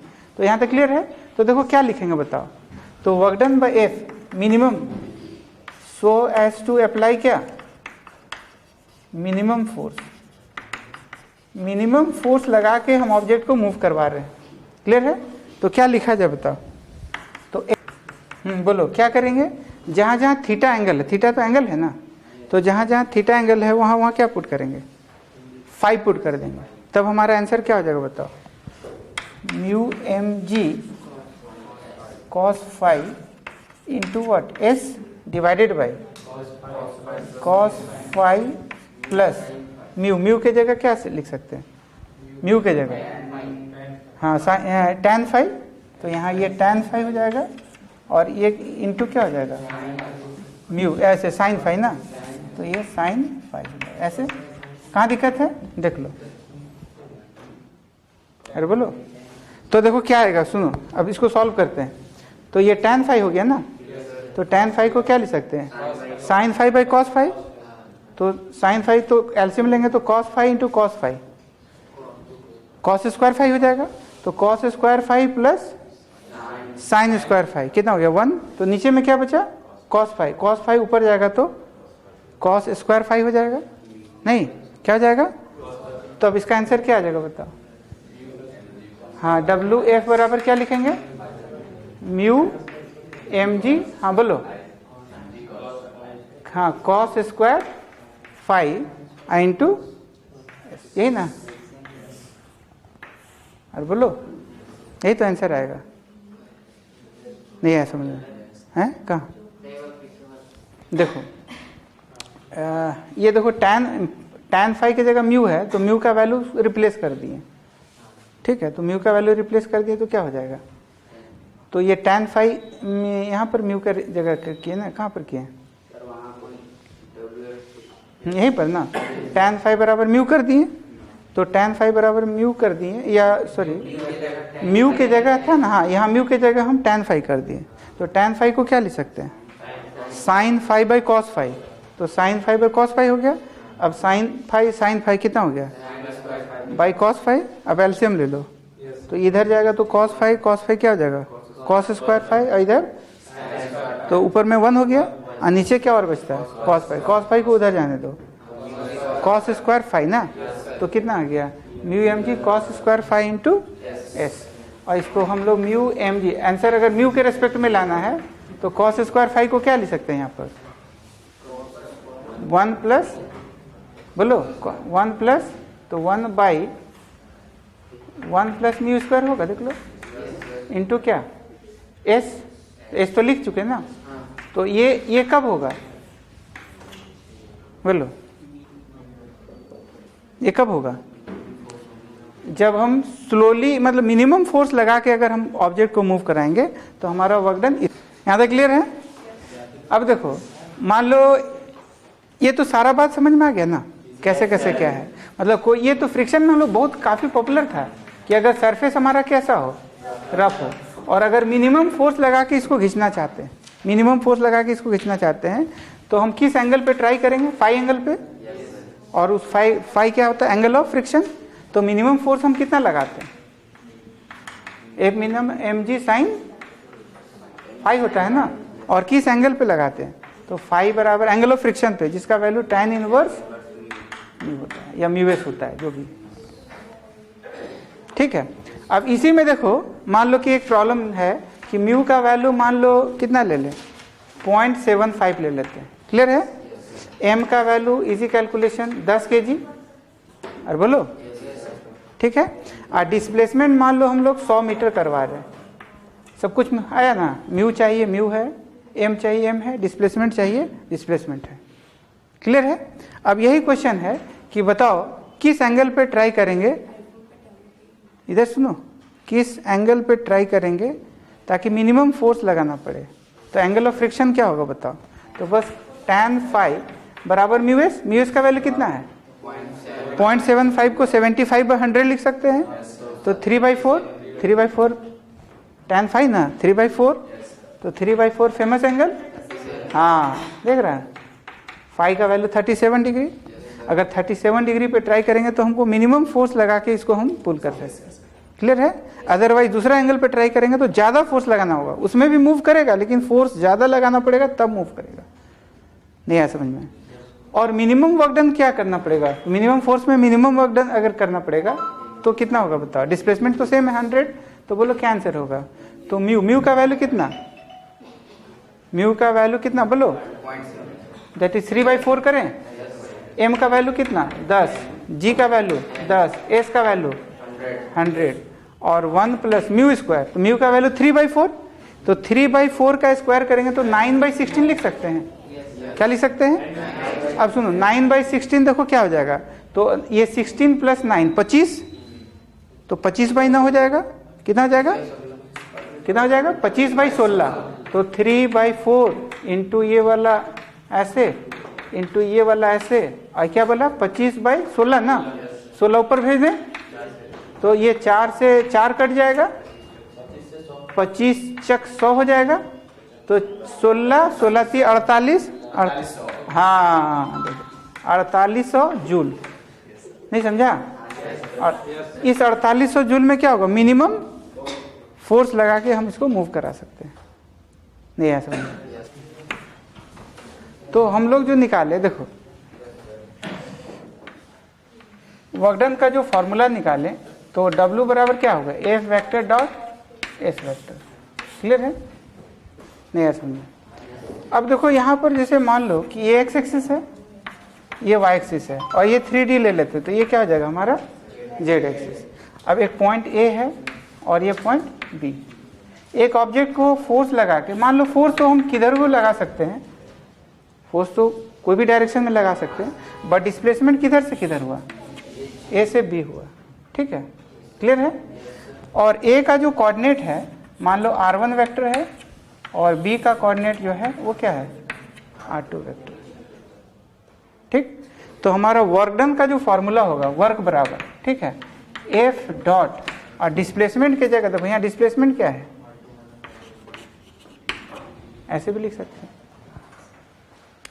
F क्या है? अप्लाइड फोर्स, और ए बी क्या है? Displacement vector. तो dot product of force and displacement, ये भी हो जाएगा। इसको ऑल्सो क्या लिख सकते हैं? देखो, तो ट्रायंगल लॉ में हम लोग ऐसा लिख सकते हैं ना, this vector plus this vector equal to this vector. Can we write r1 vector plus what equal to, ये कौन रूल लगा है? Triangle law. सम ऑफ दो साइड सेम ऑर्डर में लिए, अरे ट्रायंगल लॉ में यही होता है, टू, हाँ दो लगातार सेम, और जो रिजल्टेंट है वो क्या हुआ? ऑपोजिट ऑर्डर का। तो r1 vector plus A B vector equal to क्या हो जाएगा?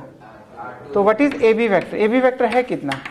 r2 वेक्टर माइनस, है ना, तो इसको अलग से लिख सकते हैं, W बराबर F vector dot A B. A B vector की जगह क्या होगा? r2 minus r1। नहीं है समझे? क्लियर है? तो ये हमारा डिस्प्लेसमेंट वेक्टर है और ये हमारा फोर्स वेक्टर, यही इसी का हमको कैलकुलेट करेंगे तो हमारा काम हो जाएगा। क्लियर है? अब सुनो, जैसे मान लो F के जगह हम लोग अप्लाई कर रहे हैं 2i cap plus 3j cap plus क्या? 4k cap. ठीक है? अच्छा, A का कोऑर्डिनेट है मान लो 2 4 3, कुछ भी ले लेते हैं, और इसका कोऑर्डिनेट है 3 2 0 ऐसे। क्लियर है? इसका वर्क डन निकालना है। क्या निकालना है? और फोर्स का जो वैल्यू लग रहा है, फोर्स का वैल्यू तो दिया हुआ है, कितना है? अब एक चीज बताओ, ये कांस्टेंट फोर्स है कि वेरिएबल फोर्स है? कैसा फोर्स है?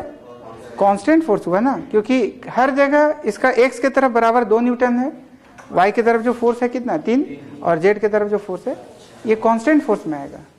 अगर फोर्स का वैल्यू हर पॉइंट पे अलग अलग होगा तो वेरिएबल होगा, अदरवाइज ये क्या है? अब देखो कैसे बनाना चाहिए, देखो how we will solve the problem. तो R2 माइनस R है, तो देखो एक चीज हम लोग ऑल्सो बोले थे कि देखो इसको देखो कैसे करेंगे। तो देखो जैसे मान लो दो कोऑर्डिनेट है, A है और ये B है, हम लोग वेक्टर में ऑलरेडी पढ़ चुके हैं। इसका कोऑर्डिनेट है x1 y1 और क्या है z1, इसका कोऑर्डिनेट क्या है x2 z2। अगर हमको AB वेक्टर लिखना होगा तो डायरेक्ट लिख सकता है क्या, x2 minus x1 i cap plus y2 minus y1 j cap और plus z2 minus z1 k cap, इससे डायरेक्ट आ जाता है। ये ऑलरेडी हम लोग कहाँ पढ़ चुके थे? वेक्टर में। क्लियर है? तो देखो हम लोग क्या लिख सकते हैं, तो डायरेक्ट हमारा आंसर क्या होगा, तो F वेक्टर तो तुम्हारा 2i cap plus 3j cap plus 4k cap होगा। तानिया ठीक है? बोलो AB वेक्टर क्या लिखेंगे तानिया? AB वेक्टर, तो AB वेक्टर में देखो कुछ करना नहीं है, B का कोऑर्डिनेट पहले देखो, अगर AB वेक्टर लिखेंगे तो किसका कोऑर्डिनेट पहले लिखना पड़ेगा, A का कि B का? B का। x2 इसलिए तो तुम बात कर रहे हो, पूछे तुमसे, x2 minus x1 i cap plus y2 minus y1 j cap plus अगर AB वेक्टर लिखना है तो पहले B का कोऑर्डिनेट लिखेंगे फिर A का। तो देखो B का कोऑर्डिनेट क्या है, 3 2 0 और ये क्या है 2 4 3 है। क्लियर है? तो बोलो क्या लिखेंगे, तो AB वेक्टर जो होगा 3 माइनस 2 तो i कैप होगा, फिर बोलो 2 माइनस 4 माइनस 2j कैप और 0 माइनस 3, नहीं आया समझ में? क्लियर है? अब इसको डॉट प्रोडक्ट करवाना है, तो देखो i dot i j dot j और k डॉट k, बाकी सबसे क्या होगा 0।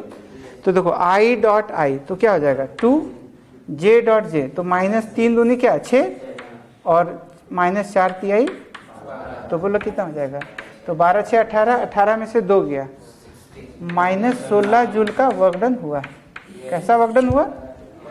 अच्छा इसमें आई जे के आया क्या? नहीं, इसका मतलब it is a scalar quantity. क्या है ये?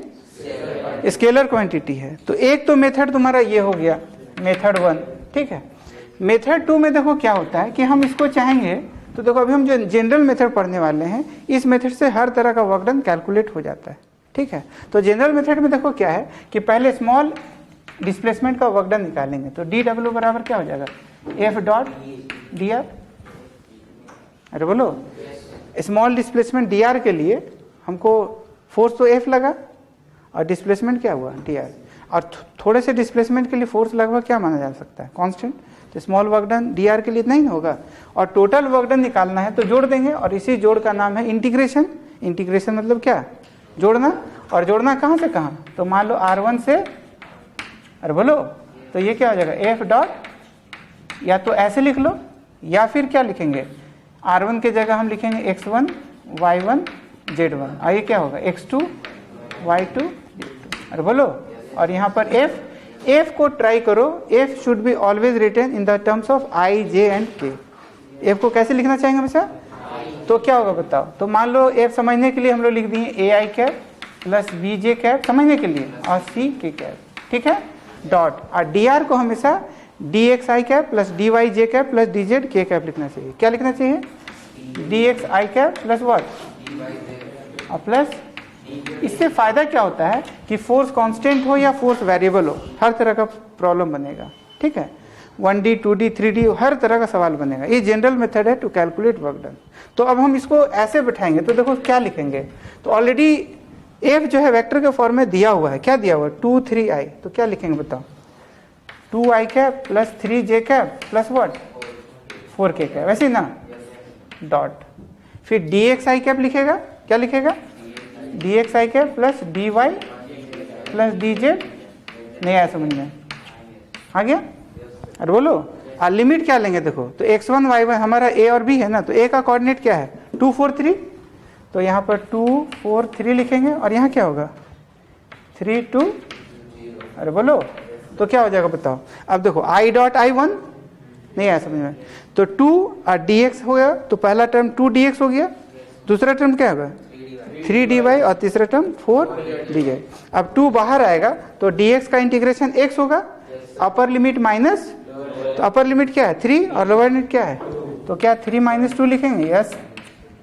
3 को बाहर निकालेंगे और dy का इंटीग्रेशन y हो जाएगा और अपर लिमिट माइनस, तो क्या लिखेंगे? 2 माइनस 4, नहीं आया समझ में, प्लस 4 k डॉट के, बाकी सबसे 0, तो 4 बाहर आएगा तो dz का इंटीग्रेशन z 0 माइनस 3। देख लो कितना हो गया बताओ। तो 3 में से 2 गया, अरे बोलो, तो पहला टर्म क्या हो गया? 2, दूसरा -6, तीसरा -12। क्या इसी तरह से आ रहा है कि नहीं आ रहा? नहीं आ समझ में, यही आ रहा है ना, पहला टर्म दूसरा सारे टर्म मिल गया। क्लियर है? तो इसका आंसर कितना आ जाएगा?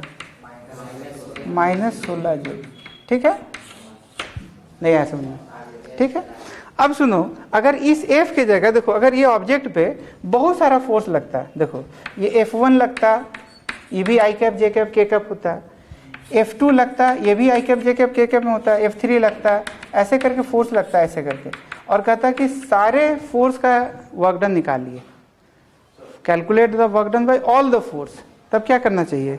तो सबसे पहले F को सबको जोड़ देंगे, तो जोड़ेंगे तो F1 का है F2 J cap, sorry F1 vector plus F2 vector plus, और ऐसे करके डॉट डॉट डॉट, ये सारा फोर्स जो आएगा तो सबको जोड़ देंगे और सभी आई कैप जे कैप के कैप में रहेगा, और बोलो, और फिर ये वैल्यू हम यहाँ पुट कर देंगे और dr के जगह हमेशा क्या लिखेंगे? ये वाला, और सॉल्व करेंगे और फिर लोअर और अपर कर देंगे, तो हमारा काम नहीं है समझ में। तो अगर बहुत सारा एट ए टाइम फोर्स है तो भी बनेगा कि नहीं बनेगा? अगर फोर्स मान लो वेरिएबल है, ए वेक्टर बराबर सपोज दैट ऐसा है, क्या ले ले बताओ, 2x आई कैप प्लस 3y स्क्वायर जे कैप प्लस 2 या 2z क्यू के कैप ले लेते हैं। फोर्स ऐसा है और कोऑर्डिनेट वही है, ए का कोऑर्डिनेट क्या है? देखो यही वाला डाटा ले लेते, 2 4 3 और 3 2 0। ऐसे केस में वर्क डन कैसे निकालेंगे? समझ में आ रहा क्या है? हम डिस्प्लेसमेंट वही रहने दिए, फोर्स का वैल्यू, ये फोर्स कांस्टेंट है कि वेरिएबल है? वेरिएबल है। कैसे पता चल रहा है? देखो जैसे जैसे चेंज होगा ना एक्स वाई जेड, तो फोर्स का वैल्यू भी चेंज होता जाएगा। जैसे जब ए पे था तो ए का वैल्यू में एक्स का वैल्यू क्या है? 2, वाई का वैल्यू 4 और जेड का वैल्यू 3। क्लियर है? और इसमें ये ऐसे है, नहीं है समझ में। तो जब यहाँ रहेगा तो अलग फोर्स होगा, जब यहाँ आते आते अलग हो जाएगा, बीच में अदर अदर कोऑर्डिनेट है तो अलग अलग फोर्स हो जाएगा, और सबका वर्क डन हमको निकालना है। तो देखो सबसे पहले क्या करना, नहीं समझा, सबका वर्क डन निकालना है। तो कैसे कैसे करेंगे? तो यहाँ पर देखो एफ डॉट, तो एफ की जगह क्या लिखेंगे डायरेक्ट? हाँ 3y square J cap plus what 2z Q के कैप, ऐसे ना, डॉट dr की जगह क्या होगा? dx आई कैप dy और dz, ऐसे। अब क्या करना चाहिए? लिमिट क्या होगा बोलो? a का कोऑर्डिनेट क्या था? 2 4 3, अरे बोलो, और ये क्या था? 3 2, ऐसे ना। अब देखो पहला टर्म क्या होगा? तो i डॉट i1, तो 2 बाहर, x dx का इंटीग्रेशन क्या होगा? x स्क्वायर बाई 2, ऊपर का 2 और नीचे का 2 कट जाएगा, तो बोलो क्या आएगा? x स्क्वायर बचेगा, x स्क्वायर बाई 2 होगा ना, तो ऊपर का 2 और नीचे का 2 कट जाएगा, तो बचेगा अपर लिमिट क्या होगा? 3, लोअर लिमिट 2। नहीं आया समझ में? टफ है क्या? फिर 3 बाहर आएगा और वाई स्क्वायर डी वाई का इंटीग्रेशन वाई क्यू बाई 3, 3 से 3 काट दो तो क्या बचेगा? वाई क्यू, अपर लिमिट बोलो 2, लोअर लिमिट 4, 2 बाहर आ गया, और जेड क्यू डी जेड का इंटीग्रेशन क्या होगा? जेड का पावर 4 बाई 4, तो 4 से 2 कटेगा तो 2 नीचे बच जाएगा ना, और अपर लिमिट क्या हो जाएगा? ये जेड का पावर 4 ना, अपर लिमिट 0 और लोअर लिमिट 3। कहाँ दिक्कत? अब देखो इंटीग्रेशन क्या होगा? 3 का स्क्वायर क्या? 9, 9 में से 4 गया, 9 में से 4 गया, पहला टर्म 5 होगा। अच्छा वाई क्यू, तो 2 का क्यूब कितना? 8 है?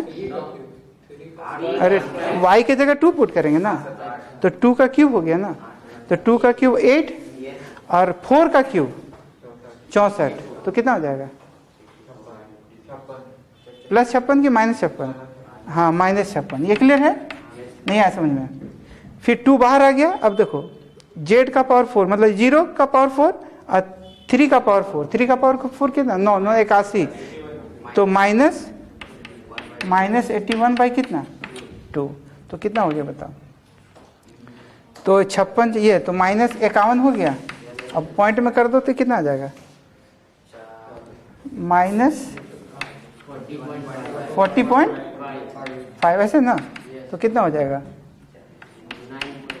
ये 1 5 4 माइनस 91.5 जूल। नहीं है समझ में? अब तुम लोग ऐसा सीख गए कि अगर फोर्स वेरिएबल हो या फोर्स कांस्टेंट हो, बोल बनेगा कि नहीं बनेगा? नहीं है समझ में? कहाँ दिक्कत?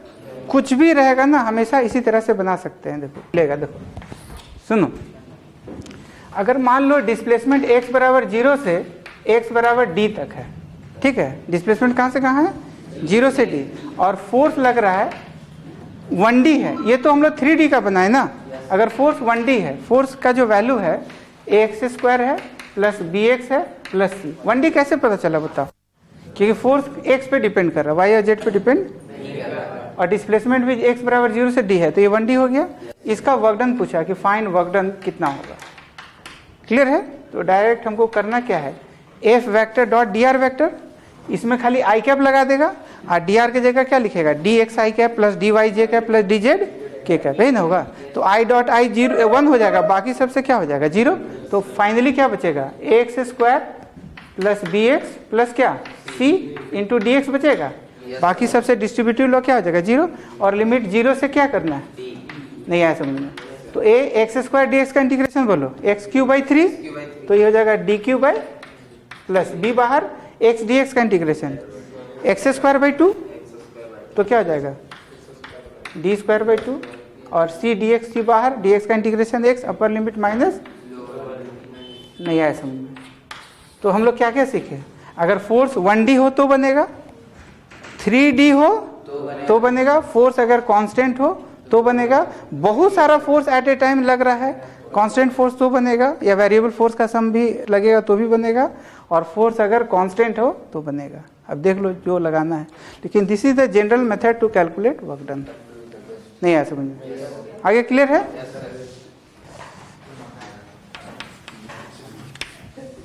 तो नेक्स्ट प्रॉब्लम करते हैं। देखो इसमें क्या है कि सुनो, अभी हम लोग कांस्टेंट वेलोसिटी मतलब ये तो समझ चुके हैं ना कि नेट फोर्स क्या होना चाहिए 0।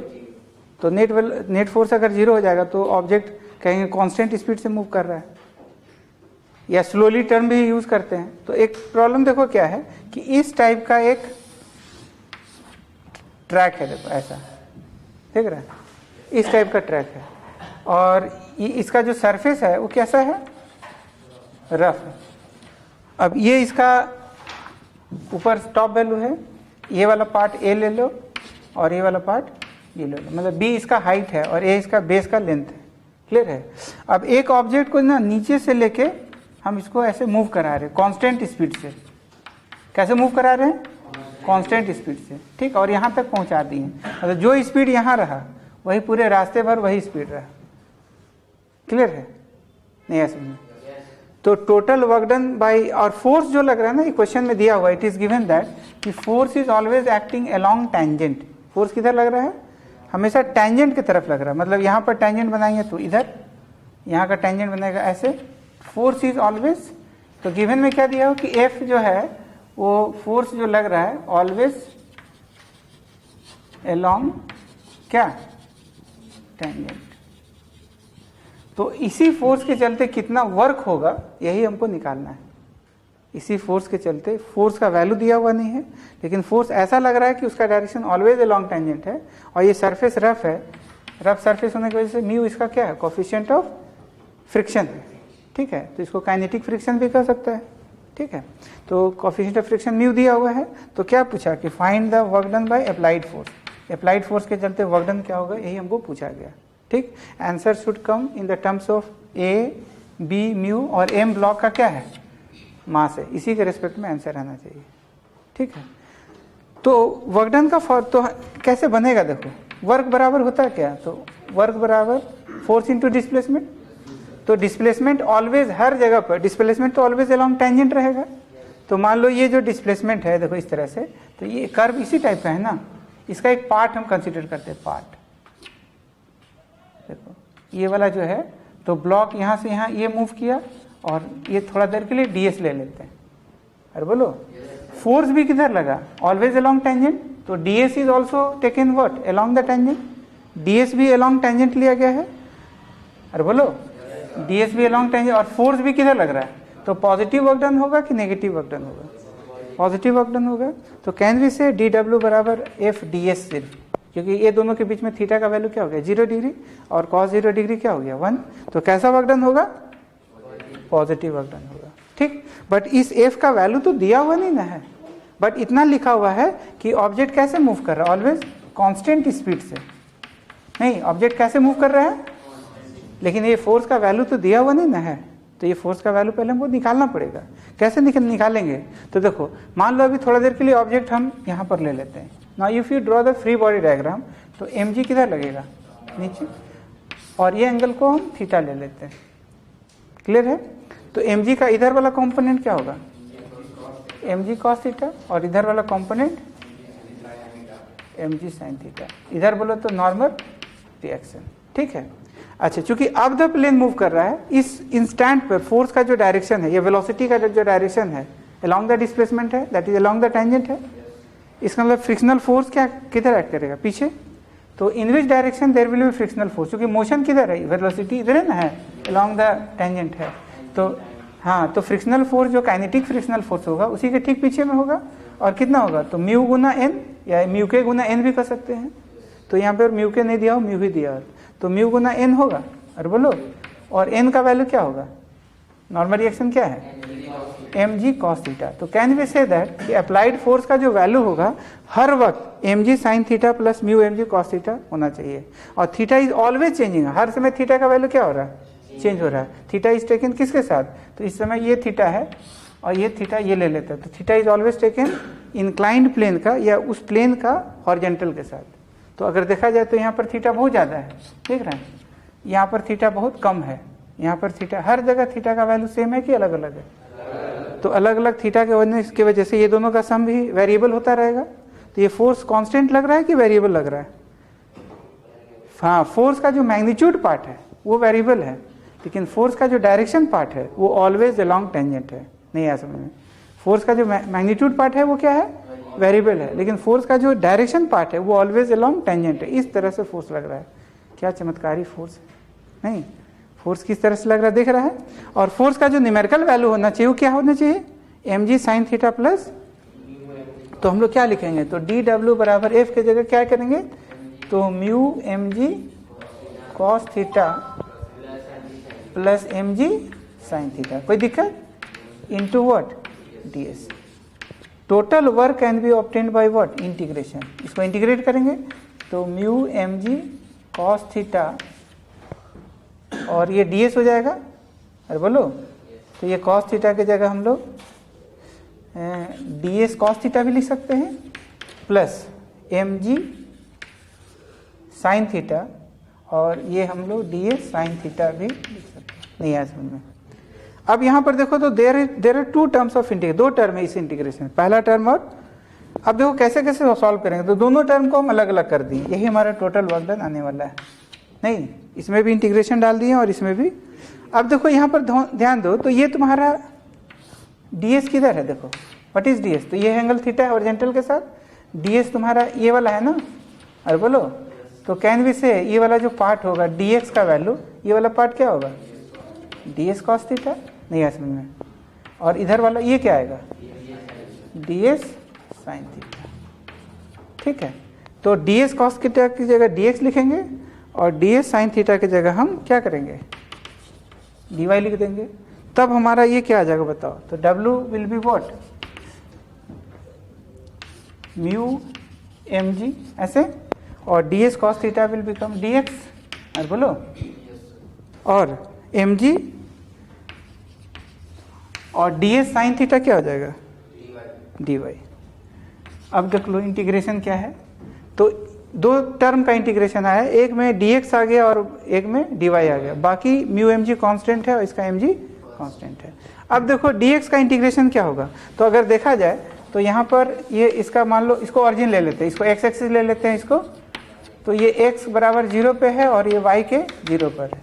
जब यहाँ पहुँचा तो x के a पर आ गया और ये वाला क्या है y के b पर, मतलब इस पॉइंट का कोऑर्डिनेट इसके रेस्पेक्ट में क्या हो जाएगा, a कॉमा इसके, मतलब x की तरफ कितना मूव किया और y की तरफ कितना मूव किया, तो x की तरफ a किया और y की तरफ b किया, मतलब टोटल a हॉरिजॉन्टल डिस्प्लेसमेंट और वर्टिकल डिस्प्लेसमेंट b हुआ, और पूरे रास्ते पर ऐसे ऐसे मूव करता रहा। ठीक है, तो क्या लिखा जाए, तो ये वाला लिमिट हो जाएगा x के a से लेके x के 0 से लेके a तक, और ये वाला y के 0 से लेके y के, नहीं आया समझ में आया? तब देखो क्या होगा आंसर, तो W by applied force F equal to what, mu mg dx का integration x upper limit minus lower limit, इतना आएगा, और mg dy का integration y upper limit minus, तो यही हमारा फाइनल आंसर आ गया। तो क्या कॉमन लेंगे, म्यू, तो क्या हो जाएगा b प्लस म्यू। अरे बोलो, बढ़िया क्वेश्चन। और ऑब्जेक्ट कैसे मूव किया है, या तो कांस्टेंट स्पीड कर सकते हैं या स्लोली टर्म भी डाल सकते हैं। स्लोली में म्यू एस आ जाता है और कांस्टेंट स्पीड में म्यू के आ जाएगा, बात वही है। ठीक है, धीरे धीरे धीरे मूव करेगा तो हमें almost on the verge of moving condition में मूव कराते रहते हैं, तो उसमें क्या आ जाएगा स्लोली, जिसमें म्यू एस यूज होता है। और अगर कांस्टेंट स्पीड वाला वर्ड है तो क्या होगा म्यू के। टफ लगा क्या? बड़े क्वेश्चन, स्टैंडर्ड क्वेश्चन है, बहुत सारे एग्जामों में आता है। ठीक है, दिस इज स्टैंडर्ड क्वेश्चन। देखो सुनो, अच्छा एक हम लोग देखो वर्क एनर्जी थ्योरम, तो ये तो किस पे डिपेंड करता है, ठीक है, फ्रेम पे भी डिपेंड करता है। किस पे डिपेंड करता है, फ्रेम पे। अब देखो यहाँ पर देखो एक टर्म है जिसको सेंट्रल फोर्स कहा जाता है। बहुत सारा फोर्स जो है ना वो सेंट्रल फोर्स में आता है, बहुत सारा जो फोर्स है वो किस में आएगा, सेंट्रल फोर्स। सेंट्रल फोर्स का मतलब देखो क्या होता है, देखो जैसे मान लो कि ग्रेविटेशनल फोर्स सेंट्रल फोर्स है, जैसे ये एक ऑब्जेक्ट m1 है और दूसरा ऑब्जेक्ट मान लो m2 है। ठीक है, इसको कोई भी पाथ में ऐसे लेते जाओ, ऐसे किसी भी पाथ में ले आ सकता है। ग्रेविटेशनल फोर्स का डायरेक्शन ऑलवेज अलोंग m2 से m1 की तरफ होगा। देखो तो नहीं ऐसे में, अगर इस मोमेंट में यहाँ पर है तो इसके ऊपर जो फोर्स लगेगा वो gm1 m2 by R square होगा। What is R, distance between m1 and m2। अगर मान लो पार्टिकल अभी यहाँ पहुँच गया मूव करते करते, अभी m2 यहाँ पर है, तो फोर्स का डायरेक्शन इधर होगा। अरे बोलो, उससे पहले पार्टिकल यहाँ पर था तो फोर्स का डायरेक्शन यहाँ पर, उससे पहले पार्टिकल, उसके बाद यहाँ कुछ देर बाद यहाँ भी आ जाएगा, तो उसका तो ये पता है कि the direction of force is always direct, the force acting on m2, m1 को मान लो फिक्स कर देते हैं और m2 को इसको कोई भी पाथ में मूव कराते हैं, लेकिन जो फोर्स का जो डायरेक्शन होगा वो तो always, the direction of force is what, हम लोग टाइप्स ऑफ फोर्स में ग्रेविटेशनल फोर्स पढ़े थे ना, तो ये सेंट्रल फोर्स था ना। सेंट्रल फोर्स मतलब फोर्स का जो डायरेक्शन होगा always along the line joining m2 and m1 होगा। तो m2 से m1 की तरफ जो है हमेशा फोर्स होगा, तो ऐसे फोर्स को क्या बोला जाता है, सेंट्रल फोर्स। जब यहाँ था तो फोर्स का डायरेक्शन ये था, मैग्नीट्यूड हालांकि चेंज हो सकता है लेकिन डायरेक्शन हमेशा फोर्स का किधर से किधर है, m2 से m1 की तरफ। अभी जब यहाँ पर तो फोर्स इधर है, अभी यहाँ है तो फोर्स का डायरेक्शन हमेशा, फोर्स जब भी लग रहा है तो किसके तरफ लग रहा है। तो इससे फायदा क्या है कि अगर ऐसा होगा तो वर्क डन सिर्फ इनिशियल पोजीशन और फाइनल पोजीशन पे डिपेंड करेगा। Work done depends on what, work done depends on initial position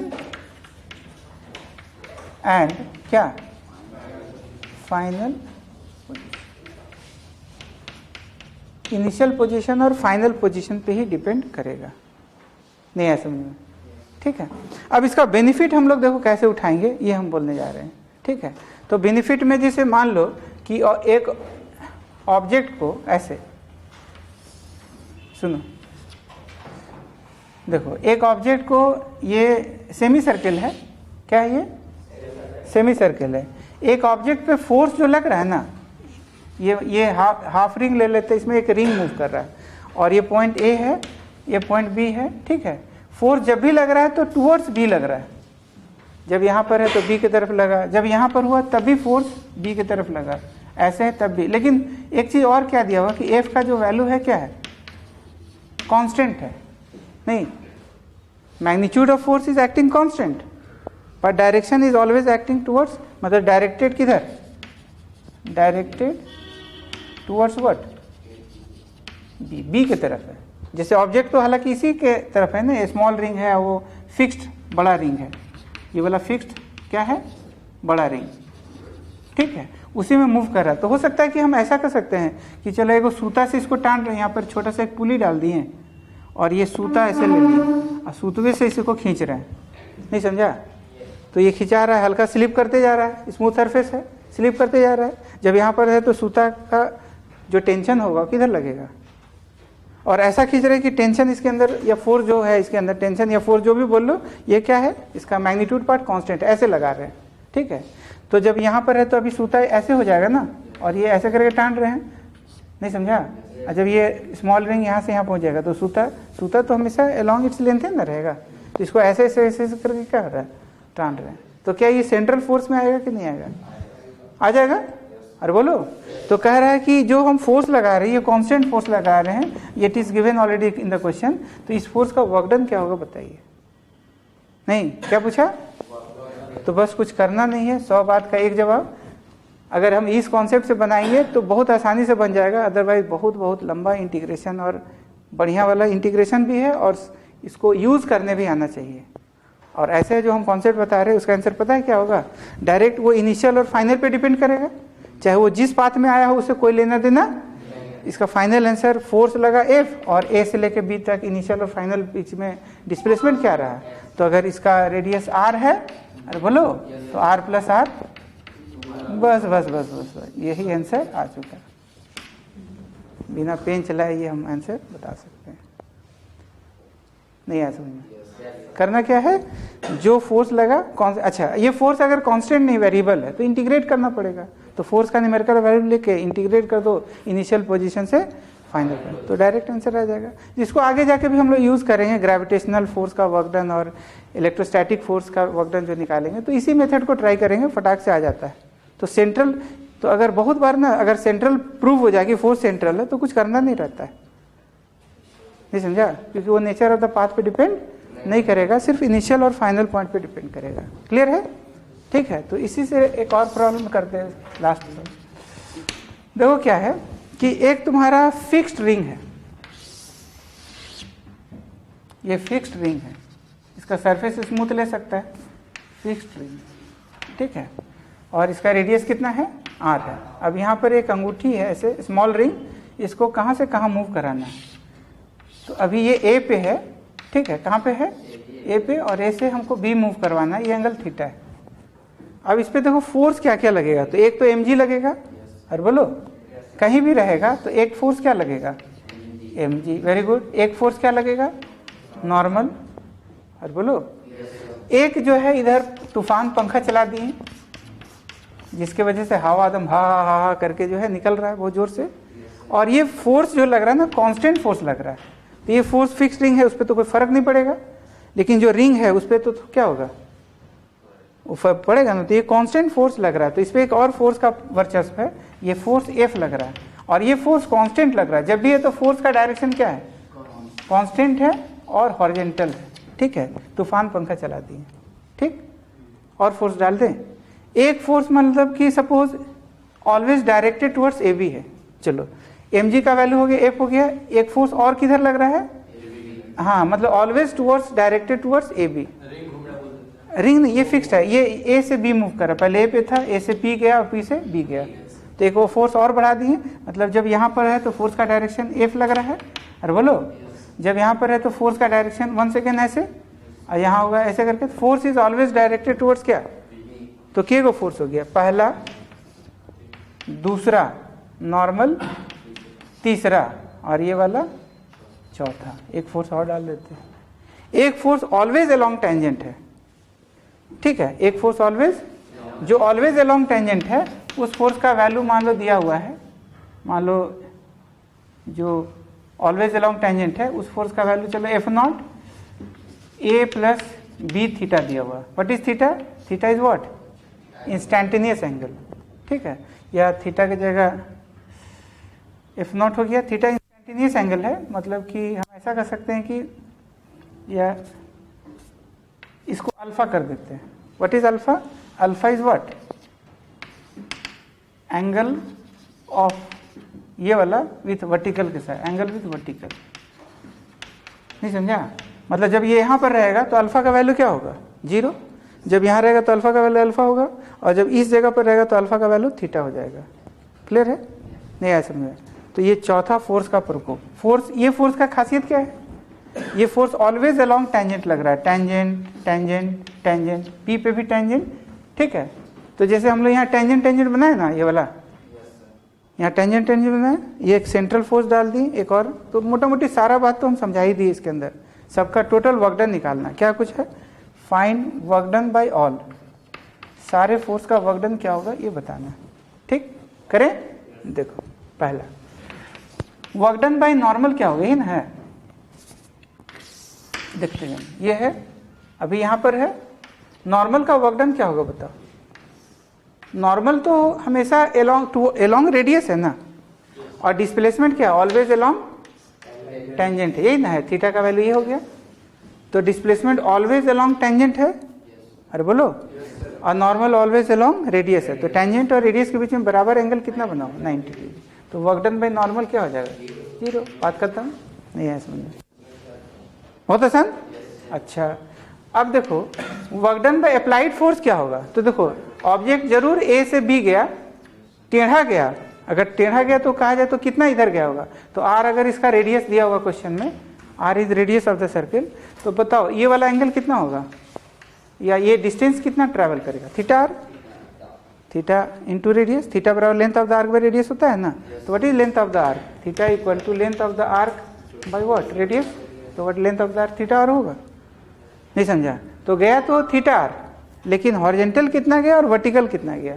तो कैन वी से दैट कि देखो अभी ये ऑब्जेक्ट ये है, इसको हम एक लाइन जैसे खींच देते हैं।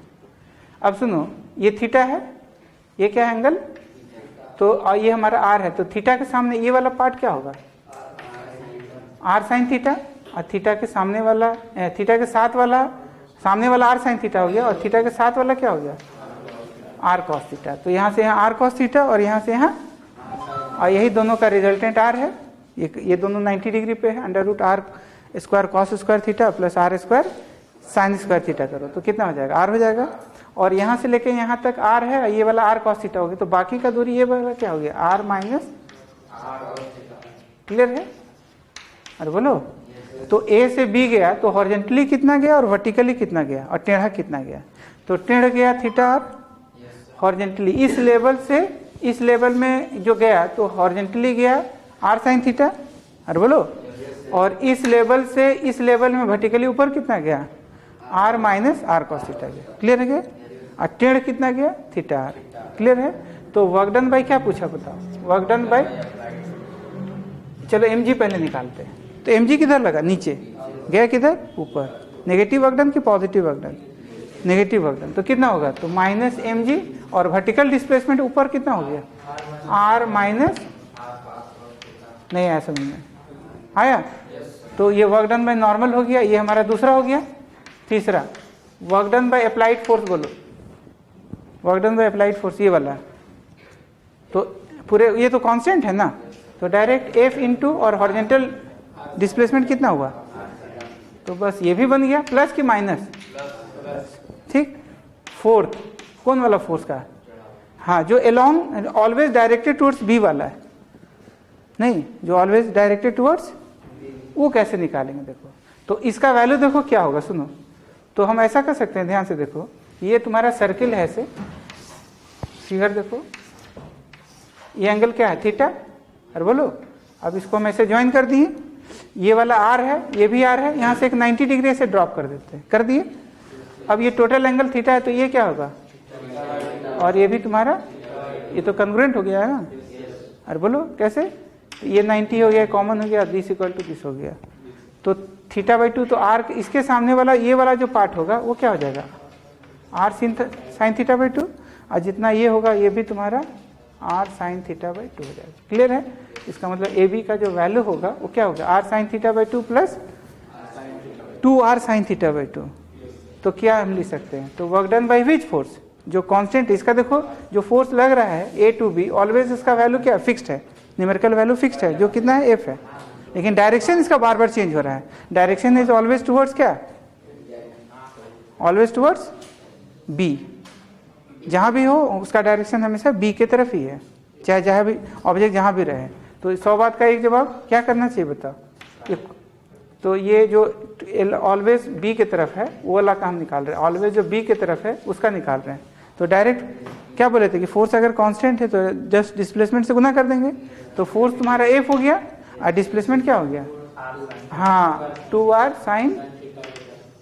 इतना तो तुम्हारा कोई मैथमेटिक्स आसानी से नहीं बना देगा। कुछ कुछ अगर बात हम याद रखेंगे तो जीना कितना आसान हो जाता है। ठीक है, स्मार्ट मेथड।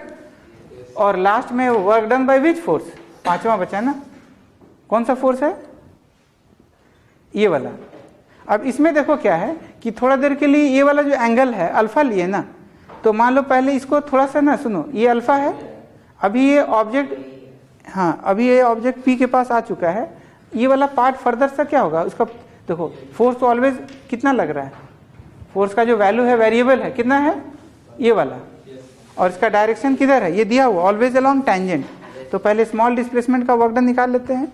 तो स्मॉल डिस्प्लेसमेंट का जो वर्क डन होगा वो कितना होगा बताओ, डी डब्ल्यू बराबर एफ डी एस कहेंगे, एफ भी अलोंग टेंजेंट है और डिस्प्लेसमेंट भी अलोंग टेंजेंट ही हो गया। तो एफ का वैल्यू क्या लिखेंगे बताओ, तो एफ का जो वैल्यू है एफ नॉट है, या इसको भी हाँ एफ नॉट या जो भी है, चलो अलग करने के लिए हम एफ नॉट कर दिए, ए प्लस बी अल्फा, और बोलो और डी एस के जगह हम छोटा सा जैसे ये थीटा आर हो गया, तो ये वाला क्या होगा, तो ये अल्फा है, इसको हम लोग थोड़ा देर के लिए डी अल्फा मान लेते हैं। क्या मान लेते हैं, तो ये डिस्प्लेसमेंट डी एस के जगह जैसे आर थीटा के जगह क्या कर देंगे, आर थीटा, थीटा नहीं ना है, क्या है डी अल्फा है ये। और टोटल वर्क डन निकालना है तो हमको इंटीग्रेट करना पड़ेगा। तो ए पे जो है, तो ए पे हमारा ए पे जो है अल्फा के रेस्पेक्ट में थीटा के किस वैल्यू पर है, 0 डिग्री, और लास्ट में जब बी के पास पहुंचेगा तो अल्फा का वैल्यू क्या बन जाएगा, थीटा। तो लिमिट हो जाएगा कहाँ से कहाँ, 0 से लेके अल्फा के 0 से लेके क्या अल्फा के थीटा तक। अब एफ नॉट बाहर आएगा, पहला वाला इंटीग्रेशन क्या होगा, ए आ गया बाहर, आर कांस्टेंट है, बचा डी अल्फा का इंटीग्रेशन अल्फा, अपर लिमिट माइनस, तो ये हो जाएगा थीटा, नहीं आ समझ, अपर लिमिट माइनस लोअर। दूसरा वाला टर्म क्या होगा, बी, फिर अल्फा डी अल्फा का इंटीग्रेशन अल्फा स्क्वायर बाई 2, और लिमिट पुट करो तो ये हो जाएगा थीटा स्क्वायर बाई 2। थीटा यहाँ पर याद रखना कांस्टेंट एंगल है। What is theta, subtending angle by subtended by this arc A B, ये कांस्टेंट एंगल थीटा है। ठीक है, अगर मान लो यही ऐसे अगर कर देंगे तो थीटा का वैल्यू क्या हो जाएगा बताओ, 90। तो 0 से 90 के बीच में भी पूछा जा सकता है सारा चीज, नहीं है समझ। और बोलो अगर मान लो ये यहाँ पर है ये वाला बी, तो थीटा का वैल्यू क्या बन जाएगा 180, नहीं तो बस थीटा का वैल्यू पुट करते जाएंगे और हमारा काम होता चला जाएगा। ठीक है, तो सारा बात समझ में आ गया, कहाँ दिक्कत, ठीक है नहीं।